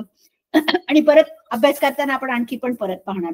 वचनाचं लिखित प्रगटीकरण कोण दिसतो? पवित्र आत्मा. देव सांगतो काय लिहायचं ते आणि पवित्र आत्मा ते लिहितो. आणि ते कोणाविषयी लिहितो? येशू विषयी लिहितो, त्या योजनेविषयी. तिघांचं ह्याच्यामध्ये काम आहे. पुढं ते माणसाद्वारे आलं नाही ते लिखाण, तर कोणाद्वारे आलं? पवित्र आत्म्याचं. एवढं महत्वाचं काम लिखित आपल्याकडं सादर करायचं काम पवित्र आत्म्याचं. आणि देवापुढे आपल्याला सादर करण्याचं काम कोणाचं? येशू ख्रिस्ताचं. जगात पवित्र आत्म्याच्या कार्याची सुरुवात प्रेषितांची कृत्य 2 मध्ये झाली, नव्या कराराच्या काळामध्ये. 30 साली 50व्या दिवशी येशूच्या स्वर्गारोहणानंतर तो पवित्र आत्मा सर्वांवर ओतला गेला. त्या वेळेपासून इथं मंडळीचं काय झालं? उद्घाटन झालं. त्या वेळेपासून विश्वासियांमध्ये एकेका विश्वासियावर जशा जिभा आल्या तशा तेव्हापासून आपल्यामध्ये तारण होतं, तेव्हा हा पवित्र आत्मा वसायला येतो आणि प्रत्येकाला त्यावेळी झालेली जी ओतणी आहे पवित्र आत्म्याची त्याचा आशीर्वाद अनुभव ह्या तारणाच्या वेळेला देव आपल्याला देतो, की तो आपल्यामध्ये जगायला येतो, राहायला येतो, कार्य करतो. काही विशेष काही घडावं, काही तो आपला दृष्टांत घडावा, काहीतरी चमत्कार व्हावा याची काहीही गरज नाही. ते जसं जे चालत आलं ते तसंच चालत आलं. जसा शेवट झाला प्रेषितांच्या कृत्यामध्ये पौलाने काय केलं ते घेऊन तेच फक्त करत राहायचं पुढं, असं आपण पुढं काम करायचं. तो पवित्र आत्मा तेच कार्य प्रेषितांच्या कृत्यात केलं तसं करतो. तेव्हा उत्पत्तीत 2ऱ्या अध्यायात पवित्र आत्मा आला आणि तो काम करायला लागला, ते काम करायला लागले, ते एका पिढीतून दुसऱ्या पिढीत असायचे चालू, ते पुढे चालू राहिलं, संपलं. परत तो पवित्र आत्माशी एकावर तुम्ही दुसऱ्यावर होतो, तिसऱ्यावर होतो, असं करायची काही गरज नाही. म्हणून हे पवित्र आत्मा हे आम्हाला तू भर, ही प्रार्थना आणि गाणं चूक आहे. कारण आपल्यावर अंशण झालेला आहे, आपल्या तेव्हाच मंडळीवर अभिषेक झालेला आहे, तो आपल्यामध्ये तेव्हापासूनच सर्वांमध्ये वसत आहे.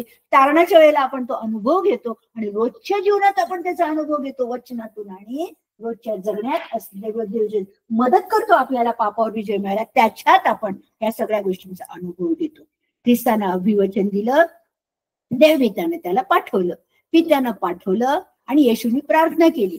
पित्यापासून तो येतो, येशूविषयी तो साक्ष देतो. ख्रिस्ताचं शरीर जी मंडळी तिची त्या दिवशी उद्घाटन होऊन सुरुवात झाली. ती ख्रिस्ताचं शरीर, येशू तिचं मस्तक, पवित्र आत्मा प्रत्येक व्यक्ती त्या मंडळीत कार्य करतो आणि येशूने सिद्ध केलेल्या तारणाचं काम पूर्ण करतो. अशा रीतीने काम दिलेले. तो काय काम करतो? तो पापाविषयी खात्री देतो, कारण लोक विश्वास ठेवत नाहीत. पापाविषयी खात्री दिल्यावर लोक विश्वास ठेवायला तयार होतात. त्यांना तो जिवंत करतो म्हणून विश्वास ठेवतो, तो विश्वास पण देतो त्यांना. मग काय करतो? नीतिमत्वाविषयी खात्री करून देतो. कारण का? येशू स्वर्गात गेला. तो गेल्यानंतर ह्या विश्वासामध्ये कोण राहणार? मी राहतो ह्यांच्या बरोबर. आम्ही एकेकाशी बोलतो, एकेकाला काम करतो, त्यांच्यामध्ये म्हणतो एकेकामध्ये काम करतो. हे त्याचं काम. आणि न्यायाविषयी खात्री देतो, न्याय करायला येणार आहे म्हणून वधस्तंभावरच त्यांना पराभूत केल्याची तो आपल्याला खात्री देतो. या कार्याद्वारे प्रत्येक व्यक्तीत काम करून ख्रिस्ताचा तो गौरव करतो आणि ख्रिस्ताचे गुण आपणा विश्वासियामधून जगाला तो दाखवतो. हे त्याचं काम. आणि याचे संदर्भ मी इथे दिलं. पवित्र आत्म्याचा बाप्तिस्मा ओतणी ही सर्व विषयावर एकदाच झालेली आहे. हे काम पवित्र आत्मा प्रत्येकात करतो. काम त्याचं हेच काम प्रत्येकात करतो. प्रत्येकाला पवित्र आत्म्याने भरतो. जेव्हा आणि एक वरदान पण देतो. जेव्हा तारण होतं तेव्हा पवित्र आत्मा आपल्याला काहीतरी वरदान पण देतो, काहीतरी देवाच्या कामाविषयी ओझं घालतो. तुला हे करता येईल, हे कर म्हणून सांगतो आपल्याला. ते वरदान आपण शोधायचं आणि पवित्र आत्म्यावर आत्म्याने आपण ख्रिस्ताचं प्रतिबिंब पाठवतो जगामध्ये, त्याचे गुण दाखवतो. आत्म्याच्या द्वारे मंडळी देवाच्या शरीरात आपण रचले जातो, अशी मंडळी तयार होती. हे पवित्र आत्म्याचं काम. पवित्र आत्मा दैवी, सार्वभौम, कैवारी असून आपल्यामध्ये पुनर्जन्माच्या उद्धाराचे, नवीकरणाचे काम करून मंडळीत रोखतो. आपल्या एकेका विश्वासियात तो वसतो, बोध करतो, सेवेसाठी सामर्थ्य देतो. तारणाच्या दिवशी आपण देवाच्या मालकीचे असल्याचा शिक्का मारतो. आपल्यावर शिक्का मारतो तारण झाल्यावर. हे पवित्र आत्म्याचं काम. व अखेरच्या दिवसापर्यंत राखायचं, हे पण त्याचं काम. या जगात आपल्यामध्ये राहून दैवी तो शिक्षक आहे. त्यानं लिखित करून ते वचन आपल्या सर्वांना देऊन त्याच्यातून त्यानं मार्गदर्शन करत आहे. लिखित स्वरूपात मार्गदर्शन करतो. वचनातून तो आपल्यात काम करतो. प्रत्येक विश्वासी पवित्र आत्मा आपल्यात वसत असल्याचा अनुभव घेतो. त्यांच्यावर तो नियंत्रण करतो. चला, संपलं माझं. थोडंसं राहिलं ते वाचते. जो आत्मिक वरदान देण्याचं व्यवस्थापन स्वतः करतो, त्याद्वारे मंडळीत विश्वासियांद्वारे स्वतःच नव्हे तर ख्रिस्ताचं गौरव करतो. तो ठरवतो आपल्या इच्छेने मी कोणाला काय वरदान देऊ, आणि तो त्या कारणाच्या वेळेस त्याच्या इच्छेने वरदान देतो. म्हणजे आम्ही मला हे दे, मला हे काढायचं सामर्थ्य येऊ दे ना म्हणून प्रार्थना करा ना माझ्यासाठी, मला ते दान मिळावं म्हणून करा ना माझ्यासाठी प्रार्थना. असे लोक प्रार्थना करायला जातात, ते रॉंग आहे. मला हे पाहिजे ते पाहिजे आपण मागायचं नाही. पवित्र आत्मा प्रत्येक व्यक्तीला त्याला पाहिजे ते दान तो देतो. पण आपण इच्छा कशाची बाळगायची? संदेश द्यायची इच्छा बाळगा, वचनाचा उलगडा करायची इच्छा बाळगा, असं आपल्याला कोण सांगतो? कोण सांगतो? कसलं दान असले तुमच्याजवळ? वचनाचा उलगडा. सगळ्यांना जमला पाहिजे. पण पवित्र आत्मा आपल्याला शिकवतो ते सांगायचं. वचन सांगण्यासाठी आपल्याला प्रभू लागतो, ते मात्र आपण मागायचं प्रभूकडे. जे हरवलेले त्यांचं तारण करून विश्वासियांची पवित्र विश्वासात मंडळीत बांधणी, रचना, जडणघडण करतो. आज सर्व विश्वासियांना आपली वरदानं वर्षून परिपूर्णतेत नेण्याचं काम तो करतो. चिन्ह, चमत्कार, अन्य भाषा, अद्भुत वरदान केवळ प्रेषित व प्रगट करत असलेली दैवी सत्य त्यांची अधिकृतता मुकरर करण्यासाठी तेव्हा झाली आरंभीच्या काळात. आता आणि लवकरच ही बंद झाली, कारण ही विश्वासियांच्या जीवनात दिसावीत हा देवाचा हेतूच नव्हता. विश्वासियांच्या जीवनात काय दिसावं? येशू दिसावा म्हणून त्यांनी आपल्याला पवित्र आत्मा आपल्यामध्ये ठेवला. येशूचं गौरव तो करतो. चिन्ह चमत्कार करून कोण माणूस कोणाचं गौरव करू इच्छितो? स्वतःच. मला मी हे केलं, मी प्रार्थना करतात खूप, आमच्या प्रार्थनेने हे झालं. काही गौरव आपण घ्यायचे नाही. प्रार्थना केल्या ना, ते माझ्या प्रार्थनेमुळे हे झालं, हे पण आपण आपल्याला श्रेय नाही घ्यायचं. ही सगळी देवाची काय आमच्यावर कृपा. जे काय ते तुझ्या कृपेने तू कर माझ्यामध्ये, मी काहीच नाही खरं. हे आपल्याला आपण घ्यायला. ही प्रस्तावना फक्त मी तुम्हाला सांगितली. पुढच्या वेळेला आपण काय काय त्याच्याविषयी अजून शिक्षण आहे ते वाचून तुमच्या समोर तयार केलेले 7-8 पानं दिली. त्याच्यातून ह्याच्यापेक्षा वेगळं जे आहे ते मी तुम्हाला सांगितलं. तर आम्ही हे शिकवतो, यासाठी हे केलेले जे नोट्स आहेत त्या ह्या नोट्स आहेत, त्यावर आपण आज अभ्यास केला. काही कोणाला प्रश्न आहेत का?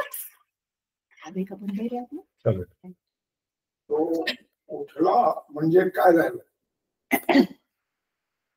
येशू उठला म्हणजे काय झालं? पुनरुत्थान झालं म्हणजे काय झालं? येशूचं पुनरुत्थान झालं. प्रॅक्टिकल काय झालं? काय घडलं? येशू पुन्हा उठला म्हणजे काय झालं? तर त्याचं जे शरीर होतं ते हे नाही झालं, काय म्हणायचं, मातीला माती नाही मिळाली. मानवी शरीर मातीला मातीहून नाश नाही. बोला ना, मग तुम्हाला काय सांगायचं? तुम्ही उठला म्हणजे आता आहे बघ, माणूस हे तो अग्नी सरोवराच्या याच्यात गेला, तो शिक्षेत त्याच्यामध्ये गेल्यानंतर ते जे सामर्थ्य आहे ते त्याला रोखू शकलं नाही तिकडं. आता कोणी व्यक्ती गेली तिकडं अग्नी सरोवर शेवटी, तर अग्नी सरोवरामध्ये नरक पण टाकला जाणार आहे शेवटी. आणि सगळा नरक जो अग्नीचा आहे तो तिकडे, आणि त्याच्यातून कोणी बाहेर येऊ शकत नाही, एवढं त्याचं सामर्थ्य आहे. तर ख्रिस्ताला ते अडवू शकले नाही. ख्रिस्त सहज तिकडे, आणि त्यांच्यावर आपण काय म्हणतात त्याला, हे म्हणून तुझी पाय ठेचून त्याच्यावर तो विजय मिळवून आला. ते त्याला रोखू शकलं नाही. त्यांचं सामर्थ्य जे आहे, सामर्थ्य त्याच्या पुढे चालू शकलं नाही काही. एवढं मोठं सामर्थ्य म्हणजे अग्नी सरोवर सुद्धा निर्माण करणारा तोच आहे. सिद्ध केलेला अग्नी कोणी त्यांच्यासाठी सिद्ध केलं तर त्यांच्यासाठी सर्व काळचा अग्नी आहे तो, सार्वकालिक अग्नी आहे. आणि एकदा गेला तर माणूस सर्वकालिक अग्नीवर जळत राहणार, कोणी त्याला काढू शकत नाही.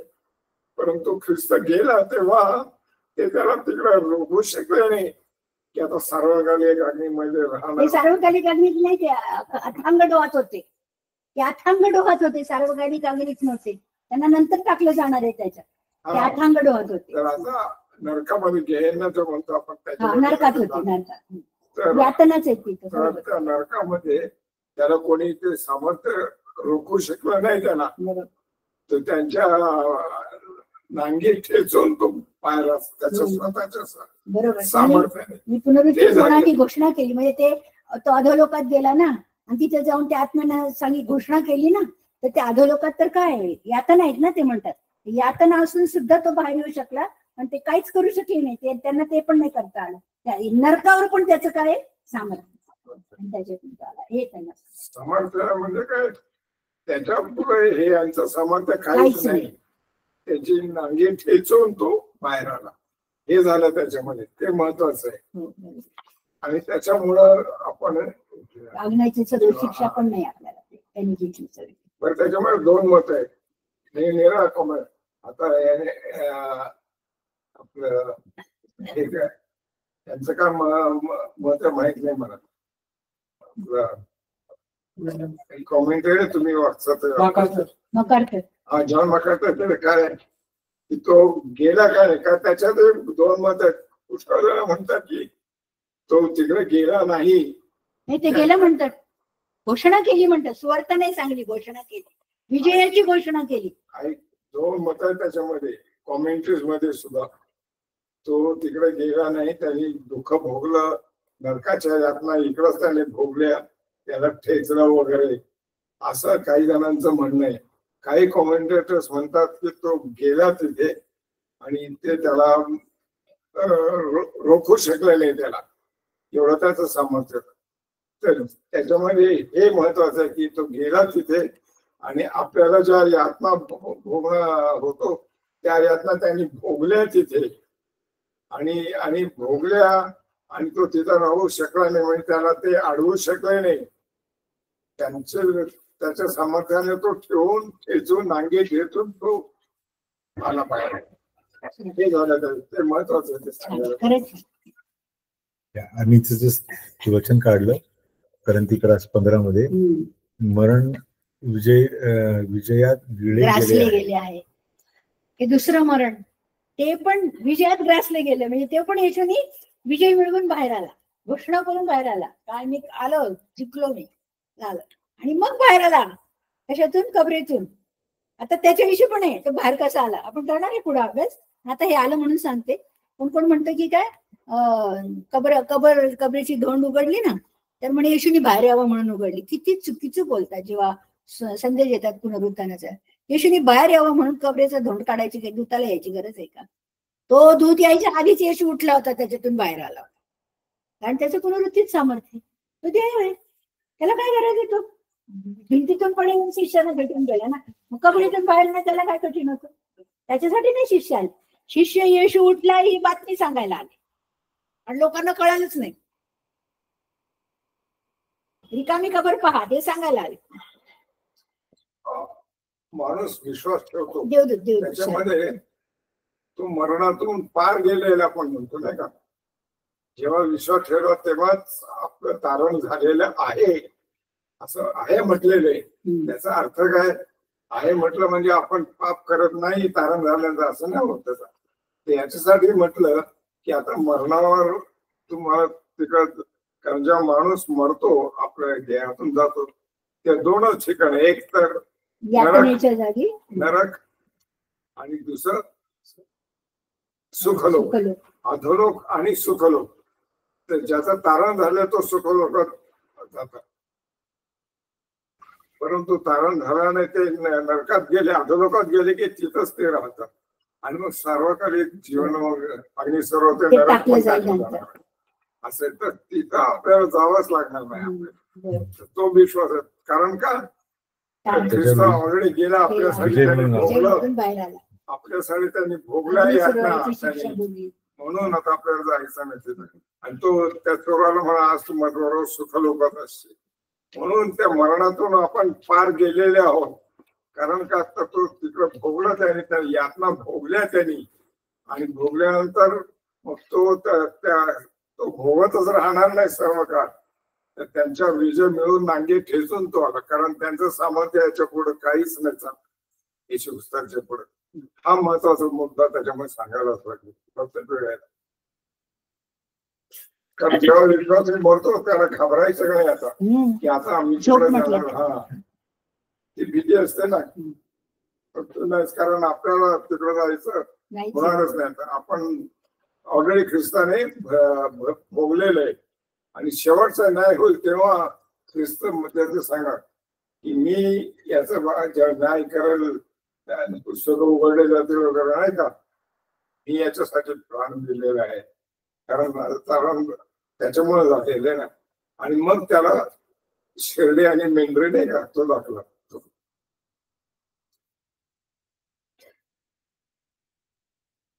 Good. I think anybody online, कोणाला काय सांगायचं काय, बोलायचं काय? दादा माझा आवाज येतोय का? हा येतो. आंटी, जेव्हा येशू मरण पावल्यावर अधोलोकात जाऊन त्यांनी घोषणा केली, त्याचं डिटेल मध्ये थोडं रिपीट करता का परत प्लीज? ते पहिलं पेत्र आणि दुसरं पेत्र याच्यामध्ये त्याचं वर्णन दिलेलं आहे. घोषणा केली असा शब्द आहे तिथं. त्यात अंकलने सांगितलं नाही तेच अधोलोकामध्ये नोहाच्या काळातले जे पातक केलेले सैतानाचे अशुद्ध आत्मे ते तिकडे आहेत, त्याला बॉटमलेस पिट म्हटलेले, त्याच्यामध्ये तिथे त्यांना टाकलेले. येशू अधोलोकात गेला आणि त्यांना घोषणा केली, कारण ते लोक कुठलं पाप त्यांनी पहिल्यांदा केलेलं आहे तर त्यांना मानवजात अशी नष्ट करायची होती की ज्याच्यामध्ये येशूला जन्मच घेता येऊ नये म्हणून असली मानवजात त्यांनी निर्माण करायचा प्रयत्न केला. म्हणून ही भयानक शिक्षा देवानी त्यांना दिली, म्हणून त्यांना तिथं टाकण्यात आलेले. त्यांना जाऊन त्यांनी सांगितलं तुम्ही मला जन्मू नये म्हणून एवढं तुम्ही काय काय कारस्थानं केली, म्हणून तुम्ही इथं आहात. मला सांगू द्या तुमचे काही प्रयत्न चाललेले नाहीत, सर्व प्रयत्न अयशस्वी झालेले. तुमचा राजा सैतान जो आहे त्याचा पण मी पराभव केलेला आहे आणि त्याला वधस्तंभावरती मी नाडून त्याचं प्रदर्शन केलेलं आहे. हे जाऊन त्यांना सांगितलं तिथं आणि येशू विजयाची घोषणा करून बाहेर आला. नंतर कबरेतून तिसऱ्या दिवशी बाहेर पडला. कळालं? हो हो आंटी. आणि पहिल्या दुसऱ्या पेत्रामध्ये तू ह्याचं वर्णन वाचशील. दुसऱ्या अध्यायात आणि तिसऱ्या अध्यायात. पहिल्या पेत्रातला दुसरा अध्याय, दुसऱ्या पेत्रातला तिसरा अध्याय. ठीक आहे. सॉरी दादा. हा बोल ना प्लीज. बोल. अजून एक क्वेश्चन होता की जेव्हा माणूस मरतो तेव्हा न्यायापर्यंत त्याचा सोल कुठं असतो? हा, तर आता आपण जेव्हा पाहतो ह्याचा काय कोणाचा दाखला, लाजार भिकारी लाजार आणि भिकारी मनुष्य, श्रीमंत माणूस आहे आणि भिकारी लाजार. ह्याचा आपण जेव्हा दाखला बघतो तेव्हा आपण त्याच्यात पाहतो की तो तिथं तो श्रीमंत माणूस यातना भोगण्याच्या ठिकाणी आहे, आणि हा जो आहे तो विश्वासी देवावर प्रेम करणारा तो अब्राहमाच्या बरोबर आहे, म्हणजे तो सुखलोकात आहे, आणि हा कुठे आहे? यातनेच्या स्थळी आहे. त्यामुळे जेव्हा मनुष्याचा प्राण जातो तेव्हाच तिथं बायफर्केट केलं जातं कोण कुठं जाणार.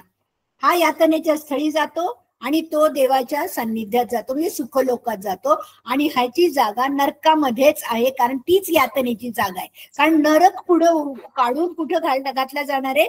अग्निसरोवर. आता नरकामध्ये पण स्तर आहेत, स्तरामध्ये अत्यंत खोल आणि जास्त भयानक जागा जी आहे तिथं हे आत्मे ठेवले, म्हणून त्याला अधोलोक म्हटले, म्हणजे बॉटमलेस पिट म्हटले. म्हणजे नरक त्याच्यापेक्षा जरा वरच्या बाजूला, पण यातनेचीच जागा आहे ती. पण हे जे आहेत ना तिथं दुसऱ्या कोणाला नाही घातलेलं, तिथं ते अशुद्ध अतिशय भय, म्हणजे अजून नरकाच्या खाली गेल्यावर अधोलोक असं आहे ते. आणि तिथं येशू गेला म्हणजे सगळं नरक बिरक ओलांडून पलीकडे जाऊन अधोलोकात पण जाऊन परत नरकातून पुढे वरती आला, असा तो आहे. लक्षात आलं? कळलं का? येस. हो हो हो. Thank you. Yeah, just couple of things, Siona, and others. आपण याच्यावरती मृतांसाठी प्रार्थना करणे हा जो प्रकार आहे अंधविश्वासाचा, त्याच्यावरती आपण एक पूर्ण सेशन घेतला होता. त्याचं रेकॉर्डिंग युट्यूब वरती आहे, praying for dead is biblical और नॉट. आणि त्याच्यामध्ये आपण बघितलं होतं की हा जो प्रकार आहे, for example when we try to dissect the hell, when we try to dissect the hell मध्ये किती लेअर आहेत? कम ऑन, लेअर 1 असो, लेअर 2 असो, लेअर 100 असू दे, it is hell, right? It is hell that once a person is appointed for hell, nobody can take him out from there, right? And hence whoever goes to hell, जो कोणी नरकात जातो तो मागे येऊ शकत नाही. परंतु येशू ख्रिस्ताने नरकावरती मृत्यू काय? मृत्यू इज नरक. मृत्यू जिथे नाही तिथे अमरण म्हणजे परमेश्वराबरोबर राहण्याची. कारण आपण जर विचार केला, प्रत्येक एक व्यक्ती इथे हा बनवलेला घडवलेला व्यक्ती आहे. फक्त परमेश्वर एकच किंवा येशू ख्रिस्त एकच जो असा आहे जो घडवलेला नाहीये, तर तो घडवणारा आहे, right? So he when he creates us, we are under his authority, right? Parantu authority has got confused in the creation through the fall. पतनामध्ये authority is confused, so everybody is gone under whose authority? Satan and sin. So we are under the authority of sin because we are created being, we are never free. परंतु जेव्हा परमेश्वर आपल्याला येशू ख्रिस्ताच्या रक्ताद्वारे, खंडणीद्वारे free करतो, तेव्हा आम्ही त्याच्या अथॉरिटीमध्ये जातो. So a man is never free. Man is either under the authority of sin and Satan or under the authority of God. So man is free when he is under the right authority. Yes. जेव्हा आम्ही योग्यतेच्या अधिकाराखाली असतो तेव्हा आम्ही free असतो. म्हणजे त्याचं उदाहरण सांगायचं झालं, a wheel is free will when it is in the right sprocket and a properly balanced wheel. That's called free will. A wheel outside the sprocket or outside the assembly is a wheel for no use. So त्यामुळे एक गोष्ट लक्षात ठेवणं गरजेचं आहे की we are free in God because God has purchased us. We are under the, परिषद पौल म्हणतो, I am the bond servant of Christ. I am the bond servant of Christ. He never says I am free and I'm freely telling you all these things. As under the bond servant. So इथे सांगायचं तात्पर्य आहे की येशू ख्रिस्त मरण पावला. He was dead human. He was fully God and fully man. The fully man Jesus was 100% dead. Hence is why he said तुम्हाला नोहाचं, योनाचं उदाहरण दिलं जाईल किंवा चिन्ह दिलं जाईल. कारण योना जसा 3 दिवस माशाच्या शरीरात मरण पावलेला होता, तसा येशू देखील मानवी शरीर 3 दिवस पूर्णपणे मरण पावलेला असेल. आणि त्याचं दैवी रूप is what went into the depth of the hell to announce the victory, right? Then if you go to Ephesians chapter 1, 19 and 20, if I just go there, Ephesians पहला अध्याय, Ephesians काढा बरं. पेंद्राच्या पत्रात लिहिलेलं आहे. नाही ते आहे, ते झालं. दुसरं चाललंय तिचं. मी आता सांगतोय की येशू ख्रिस्त मरण पावला होता पूर्णपणे ऍज अ मॅन. एफेसियन्स पत्र 1, कारण काय होतं ना त्या डिस्कशन मध्ये this fact might get diluted. 1920 if you go to 1920 19 आणि 20 you following me online. Yes yes. आणि जे आपण all of us who believe विश्वास ठेवणारे त्या आपणाविषयीच्या त्याच्या सामर्थ्याचे अपार महत्व ते काय ते तुम्ही त्याच्या बलशाली पराक्रमाच्या कृतीवरून ओळखून घ्यावे. त्याने तीच कृती ख्रिस्ताच्या ठायी दाखवून त्याला मेलेल्यातून उठवले. कोणी येशू ख्रिस्ताला उठवले? परमेश्वर पित्याने त्याला उठवले. कारण परमेश्वर पिता इज द अल्टिमेट जज and Christ is a representative of humanity, died there and his death was fully accepted as the sacrifice. आणि परमेश्वर पिताने ते एक्सेप्ट केल्यामुळे त्याला आता पुन्हा उठवलं. म्हणजे काय? पवित्र येशू ख्रिस्त जो आत्म्याने होता त्याला गौरवी शरीर घेऊन उठवलं. म्हणून त्या गुहेमध्ये तो आता गौरवी शरीराने उठला. फक्त 3 चिन्ह घेऊन उठला, हातावरचे, पायावरचे आणि कमरेवरची, छाती खाली उशीत जे मारलं होतं ते चिन्ह ठेवून तो पूर्णपणे गौरवी शरीराने उठला आणि गुहेतून बाहेर पडला विदाऊट धोंड काढता. ती धोंड फक्त देवदूतांनी काढली यासाठी की बाहेरच्यांना येऊन पाहता यावं, the evidence that he is no more there. So the point here is that Jesus in his deity went into the depth of the hell to announce the great victory. Yes. जी victory Noah पासूनच्या त्या दानवांना बांधून ठेवलेला आहे त्यांना दाखवायला की तुम्ही मला मारायचा प्रयत्न केला but eight I have victory. आणि 3 दिवस तो दैवी येशू तसाच राहिला. त्या 3ऱ्या दिवशी परमेश्वर पित्याने त्याला उठवलं गौरवी शरीरात आणि देव आणि मनुष्य पुन्हा 100% एकत्र झाले. राईट? त्या 3 दिवसाकरता 100% God the son was separated from the body but received his body, glorious body now, and became 200% personality. म्हणून आज we rejoice because man is seated in heaven. मनुष्य, पूर्ण मनुष्य स्वर्गात परमेश्वर पित्याच्या उजव्या बाजूला देवचा पुत्र म्हणून पूर्ण देव, पूर्ण मनुष्य असा बसलेला आहे. So praise God. I think that clarifies. त्यांनी घोषणा कशी केली तर आपण सांगू शकतो की तो देवाचं जे रूप होतं ते तिथे गेलं ती घोषणा केली, मानवाचं रूप नाही गेलं. Exact. So does that clarify? आणि तिथं त्या श्रीमंत माणसाला पश्चाताप करता नाही आला, केलाच नाही त्यांनी, कारण ती वृत्तीच नाही. तो फक्त आपलं गतजीवन आठवणीचं कोणी येऊ नये म्हणून तसा पस्तावा करत होता. त्या पस्तावाची भावना तिथं आहे पण पश्चाताप नाहीये. म्हणून कोणाला आशाच नाही तिथं गेल्यामुळे इथं प्रार्थना करून काही होणार नाही मेलेल्यांसाठी.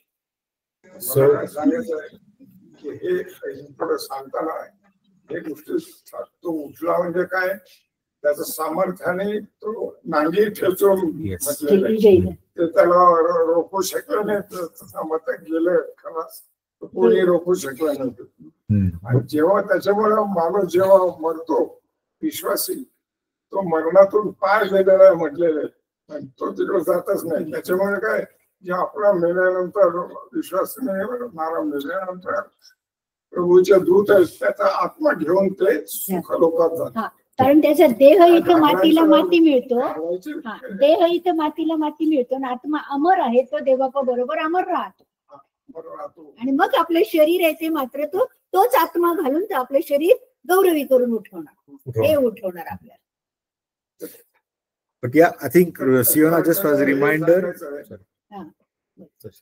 माणूस मरतो तेव्हा काय होतं ते सांगायला आपल्याला भीती नाही. आता सांगितलं ना, अतुलने सर्व सांगितलं.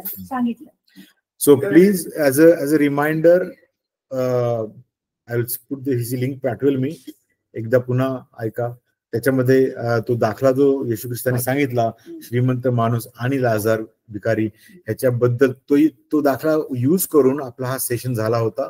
त्याच्यामध्ये विश्वासणाऱ्या कुठे जातो आणि मध्ये जे पर्गटरीचा जे कन्फ्युजन आहे, कॅथलिक लोक जे म्हणतात, किंवा not only Catholic but some sect, those who claim to be Protestant, the sects are also saying that there is a purgatory, middle stage, where people go and stay. So जे मागे राहिलेत ते त्यांच्या करता प्रार्थना करून, त्यांच्या तारणा करता प्रार्थना करू शकतात.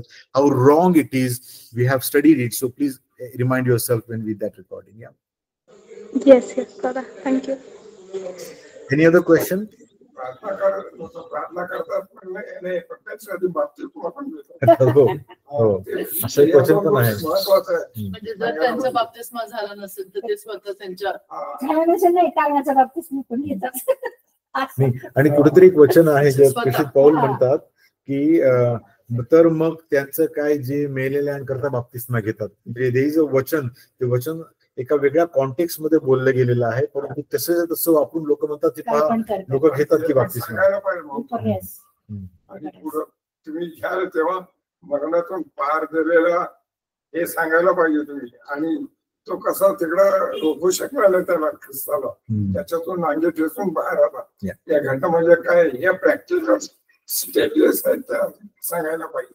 सांगितलं ना, आता खूप वेळ झाला. आता सांगितलं म्हणतो मी, इथून पुढे चांगलं झालं, तुम्ही शेअर केलं, किती चांगलं झालं.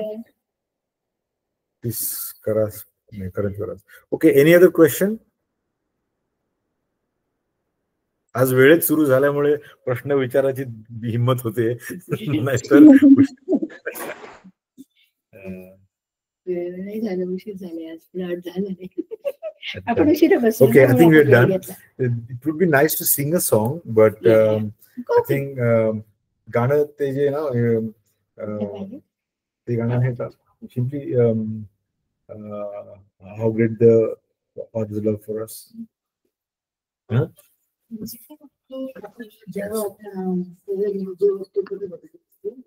एनर्जी होतं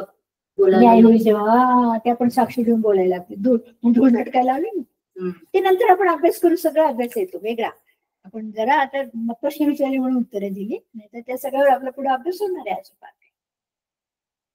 Do you have that song? How great the Father's love for us. लोकांनी काय खूप करून ठेवले बाबा, खरंच. त्यांचा बिझनेस होता ना. बरोबर, त्यांचे ते इंटेलिजन्सेस विकायचे ना, म्हणून एवढं केलं त्यांनी.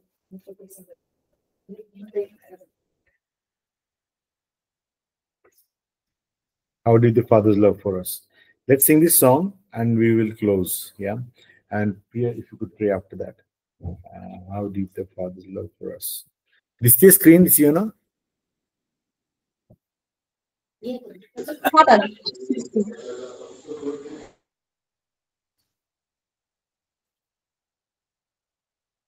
Let's sing all together. How deep the Father's love for us. म्हणजे आपण जे काही अभ्यास करतोय, whatever we are studying, is just because of one sentiment, is because of His love for us. Yeah. परमेश्वराने आमच्यावर प्रीती केली नसती तर आज आम्हाला त्याची ओळखच नसती. आज आपण सगळेजण कुठेतरी गर्दीत कुठेतरी आता दीप लावत असतो किंवा बऱ्याच काही गोष्टी करत असतो, परंतु God's love for us that is beyond a measure, all measures. Let's sing that song and then we'll close the meeting today. How deep the Father's love for us, how vast beyond all measure, that He would give His only Son to make a wretched stranger. How deep the pain of searing loss, the His face away, as wounds which mother's chosen one bring many sons to glory. The night upon the cross, my sin upon His shoulders. Ashamed, I hear my mocking voice call out among the scoffers. It was my sin hanging there, until it was accomplished. His dying breath has brought me life. I know that it is finished. I will not boast in anything. No gifts, no power, no wisdom. But boast in Jesus Christ. His death and resurrection. What should I get from his reward? I cannot give an answer. But this I know with all my heart. His wounds have paid my ransom. We'll close in prayer. आपल्या सर्व ह्याच्यात Yes. आतापर्यंत जे शिकलो ते सगळं आलं. Yes, absolutely. Yeah. Let's close in prayer. Priya will pray and we'll close. How deep the Father's love for us, how vast beyond all measures, that he would give his only Son to make a wretch his treasure. हे थोर गौरवपा मी तुझे उपकार म्हणते, तुझ्या नावाला धन्यवाद देते प्रभू. तू किती महान परमेश्वर बाप आहेस, तू पराक्रमी बाप आहेस, तू सैन्यांचा देव आहेस, तू आमचा क्रिएटर आहे प्रभू. आणि तू आम्हाला त्या दलदलीमध्ये, त्या पापाच्या दलदलीमध्ये बघू शकला नाही प्रभू. जर आम्ही ह्या युनिव्हर्स कडे बघितलं तर ह्या युनिव्हर्स समोर आमची प्रभू गिनती काहीच नाही. आम्ही एक डॉट प्रमाणे आहोत. तरी पण प्रभू तू आम्हाला पापामध्ये बघू शकला नाही आणि आमच्यासाठी तू तुझा पुत्र ह्या जगामध्ये आमचं पाप घेण्यासाठी पाठवलास प्रभू. एवढंच नव्हे, तो आमच्यासाठी मेला आणि तिथंच तो थांबला नाही, पण प्रभू तो पुन्हा उठला आणि तो स्वर्गात आहे प्रभू. आणि आमचा मध्यस्थी आमच्यासाठी तो मध्यस्थी करत आहे. त्याबद्दल मी तुझे उपकार मानते. आणि प्रभू तो आमच्यासाठी पवित्र आत्मा देखील पाठवला, त्याबद्दल तुझे उपकार मानते. तू त्रैक्य बाप आहेस आणि आमचा हा विश्वास तुझ्यावर आहे. हा जो अभ्यास आम्ही आज केला आहे प्रभू, जे इंट्रोडक्शन आहे प्रभू, we look so much forward to go deep into your word O Lord. आणि तू क्रॉसी आंटीवर तुझा आशीर्वाद दिला आहेस प्रभू. त्यांनी एवढी सगळी तयारी केली आहे आणि त्या आम्हाला शिकवत आहे, त्याबद्दल तुझे उपकार मानते. त्यांच्या बरोबर तू राहा आणि त्यांना निरोग्याने आशीर्वाद ठेव, यासाठी की प्रभू ते जास्तीत जास्त तुझा अभ्यास करून ते वचन ते आम्हाला सांगतील प्रभू. आणि आम्ही देखील प्रभू हुरपाने तुझं वचन ऐकावं आणि त्याप्रमाणे करावं. आणि आमचा तुझ्यावरचा जो विश्वास आहे प्रभू तो दिवसेंदिवस सखोल व्हावं आणि आम्ही पूर्णपणे तुझ्यावर डिपेंड व्हावं, म्हणून तो आम्हाला साह्याने मदत कर प्रभू. हा आमचा जो छोटासा ग्रुप आहे, आमची ही जी फॅमिली आहे प्रभू, आम्हा प्रत्येकावर तुझा आशीर्वाद राहू दे. आणि प्रभू आम्ही इथनं डिपार्ट होत असताना प्रभू आमच्या बरोबर तू राहा आणि आमचा प्रवास तू सुखरूपरित्या पार पाड. आणि जे प्रियजन आमचे आज येऊ शकले नाही त्यांच्यावर देखील तुझा आशीर्वाद राहू दे. आणि त्यांनी प्रभू हा स्टडी ऑनलाईन ऐकावा, तू त्यांना ती इच्छा दे. तिथून सर्व वेळ तुझ्या हातामध्ये देते प्रॉपर. जे फेलोशिप आम्ही करणार आहोत प्रॉपर, त्याच्यावर देखील तुझा आशीर्वाद मागणी आणि कल्पनापेक्षा देखील अभ्यास म्हणून thank you so much everybody for joining. आम्ही याचं रेकॉर्डिंग यावेळेस लवकर विदाउट डिले. येस, आणि सुरुवातीचे 5-7 मिनिटं रेकॉर्ड झालेले नाहीये, but I think that was only first few minutes, but rest is all recorded. चालेल. थँक्यू दादा, thank you aunty, Thank you everybody. Thank you for joining us. How can we perform this? Remember the homework I have given, okay? Homework आठवतो का? नाही record नाही झालं, सांगा बरं. योहानाच्या शुभवर्तमानामध्ये किती क्लेम्स केले येशूने मी आहेच ते शोधून काढायचे, हे सगळे लिहून सांगायचे पुस्तकाला. चालेल. येस, थँक्यू आंटी, थँक्यू दादा. Yes thank you. Bye Bye. Siona. Bye bye, good everybody. Night. I think Rohan पण जॉईन झाला होता वाटतं. हा? रोहनही जॉईन झाला होता, तिचा भाऊ. अच्छा. चलो. हा ओके हा बाय. दादा होता. Right right. होता. हा चल bye bye bye. Bye bye. Shashi aunty आहेत ना त्या? आहे. Hello. Okay bye. Bye bye. या ओके बाय बाय. बाय. उशीर झाला ब्रेकफास्टला ना? नाही नाही व्यवस्थित आहे, उशीर नाही झाला. वेळेत आहे. Okay okay. ओके आंटी, अंकलला सांग सर. हो अंकलला सांगते, सलाम. अंकलला सांगते. हो सांगते, विचारलं म्हणून. Yes bye bye. Okay bye. Thank you. Yes. वा, लॅपटॉपची बॅटरी पण आता लो झाली. इंटरनेट डिस्टर्ब झालं नाही. All good aunty. या. हे तुला रेकॉर्ड करायला जेव्हा विसरतो ना, तुझे महत्वाचे गेले. माझं थोडंसंच गेलं, पण तुझे तर खूपच. नाही रेकॉर्ड केले. हा? रेकॉर्ड केले ना. काय म्हणलं रेकॉर्ड मध्ये? नाही त्यांनी मला सांगितलं, पहिला पॅराग्राफ तुम्ही घेतला, पहिली 2 लाईन, आणि मग तुम्ही नावांमध्ये उतरला. अर्धी नावं झाल्यावर त्यांनी रेकॉर्डिंग चालू नाही केली. आता एक काम करू आपण ना, टास्क देऊ कोणाला तरी, म्हणते सगळी चेकलिस्ट, हे केले का, हे केलं. कारण काय होतं, रेकॉर्डिंग मी 10 गोष्टी करतो ना, विसरून जातो. एक चेकलिस्ट करू आपण आणि सुरू करायची आधी ती चेकलिस्ट चेक करायची. एक व्यक्तीच नेमायची. नाही चेकलिस्ट कुणाकडे द्यायची, बाबा हे सरळ झाले का, ऑनलाईन आलेत का, रेकॉर्डिंग सुरू केले का, स्क्रीन शेअर केली आहे का, सगळ्यांनी पुस्तकं काढली आहेत का, असं चेकलिस्ट करू. हे कुणाकडे द्यायची चेक करायची. दरवेळेस मी 5 मिनिटं विसरतोय. महत्वाचं आलं हे जाईल ना सगळं त्यांच्याकडनं.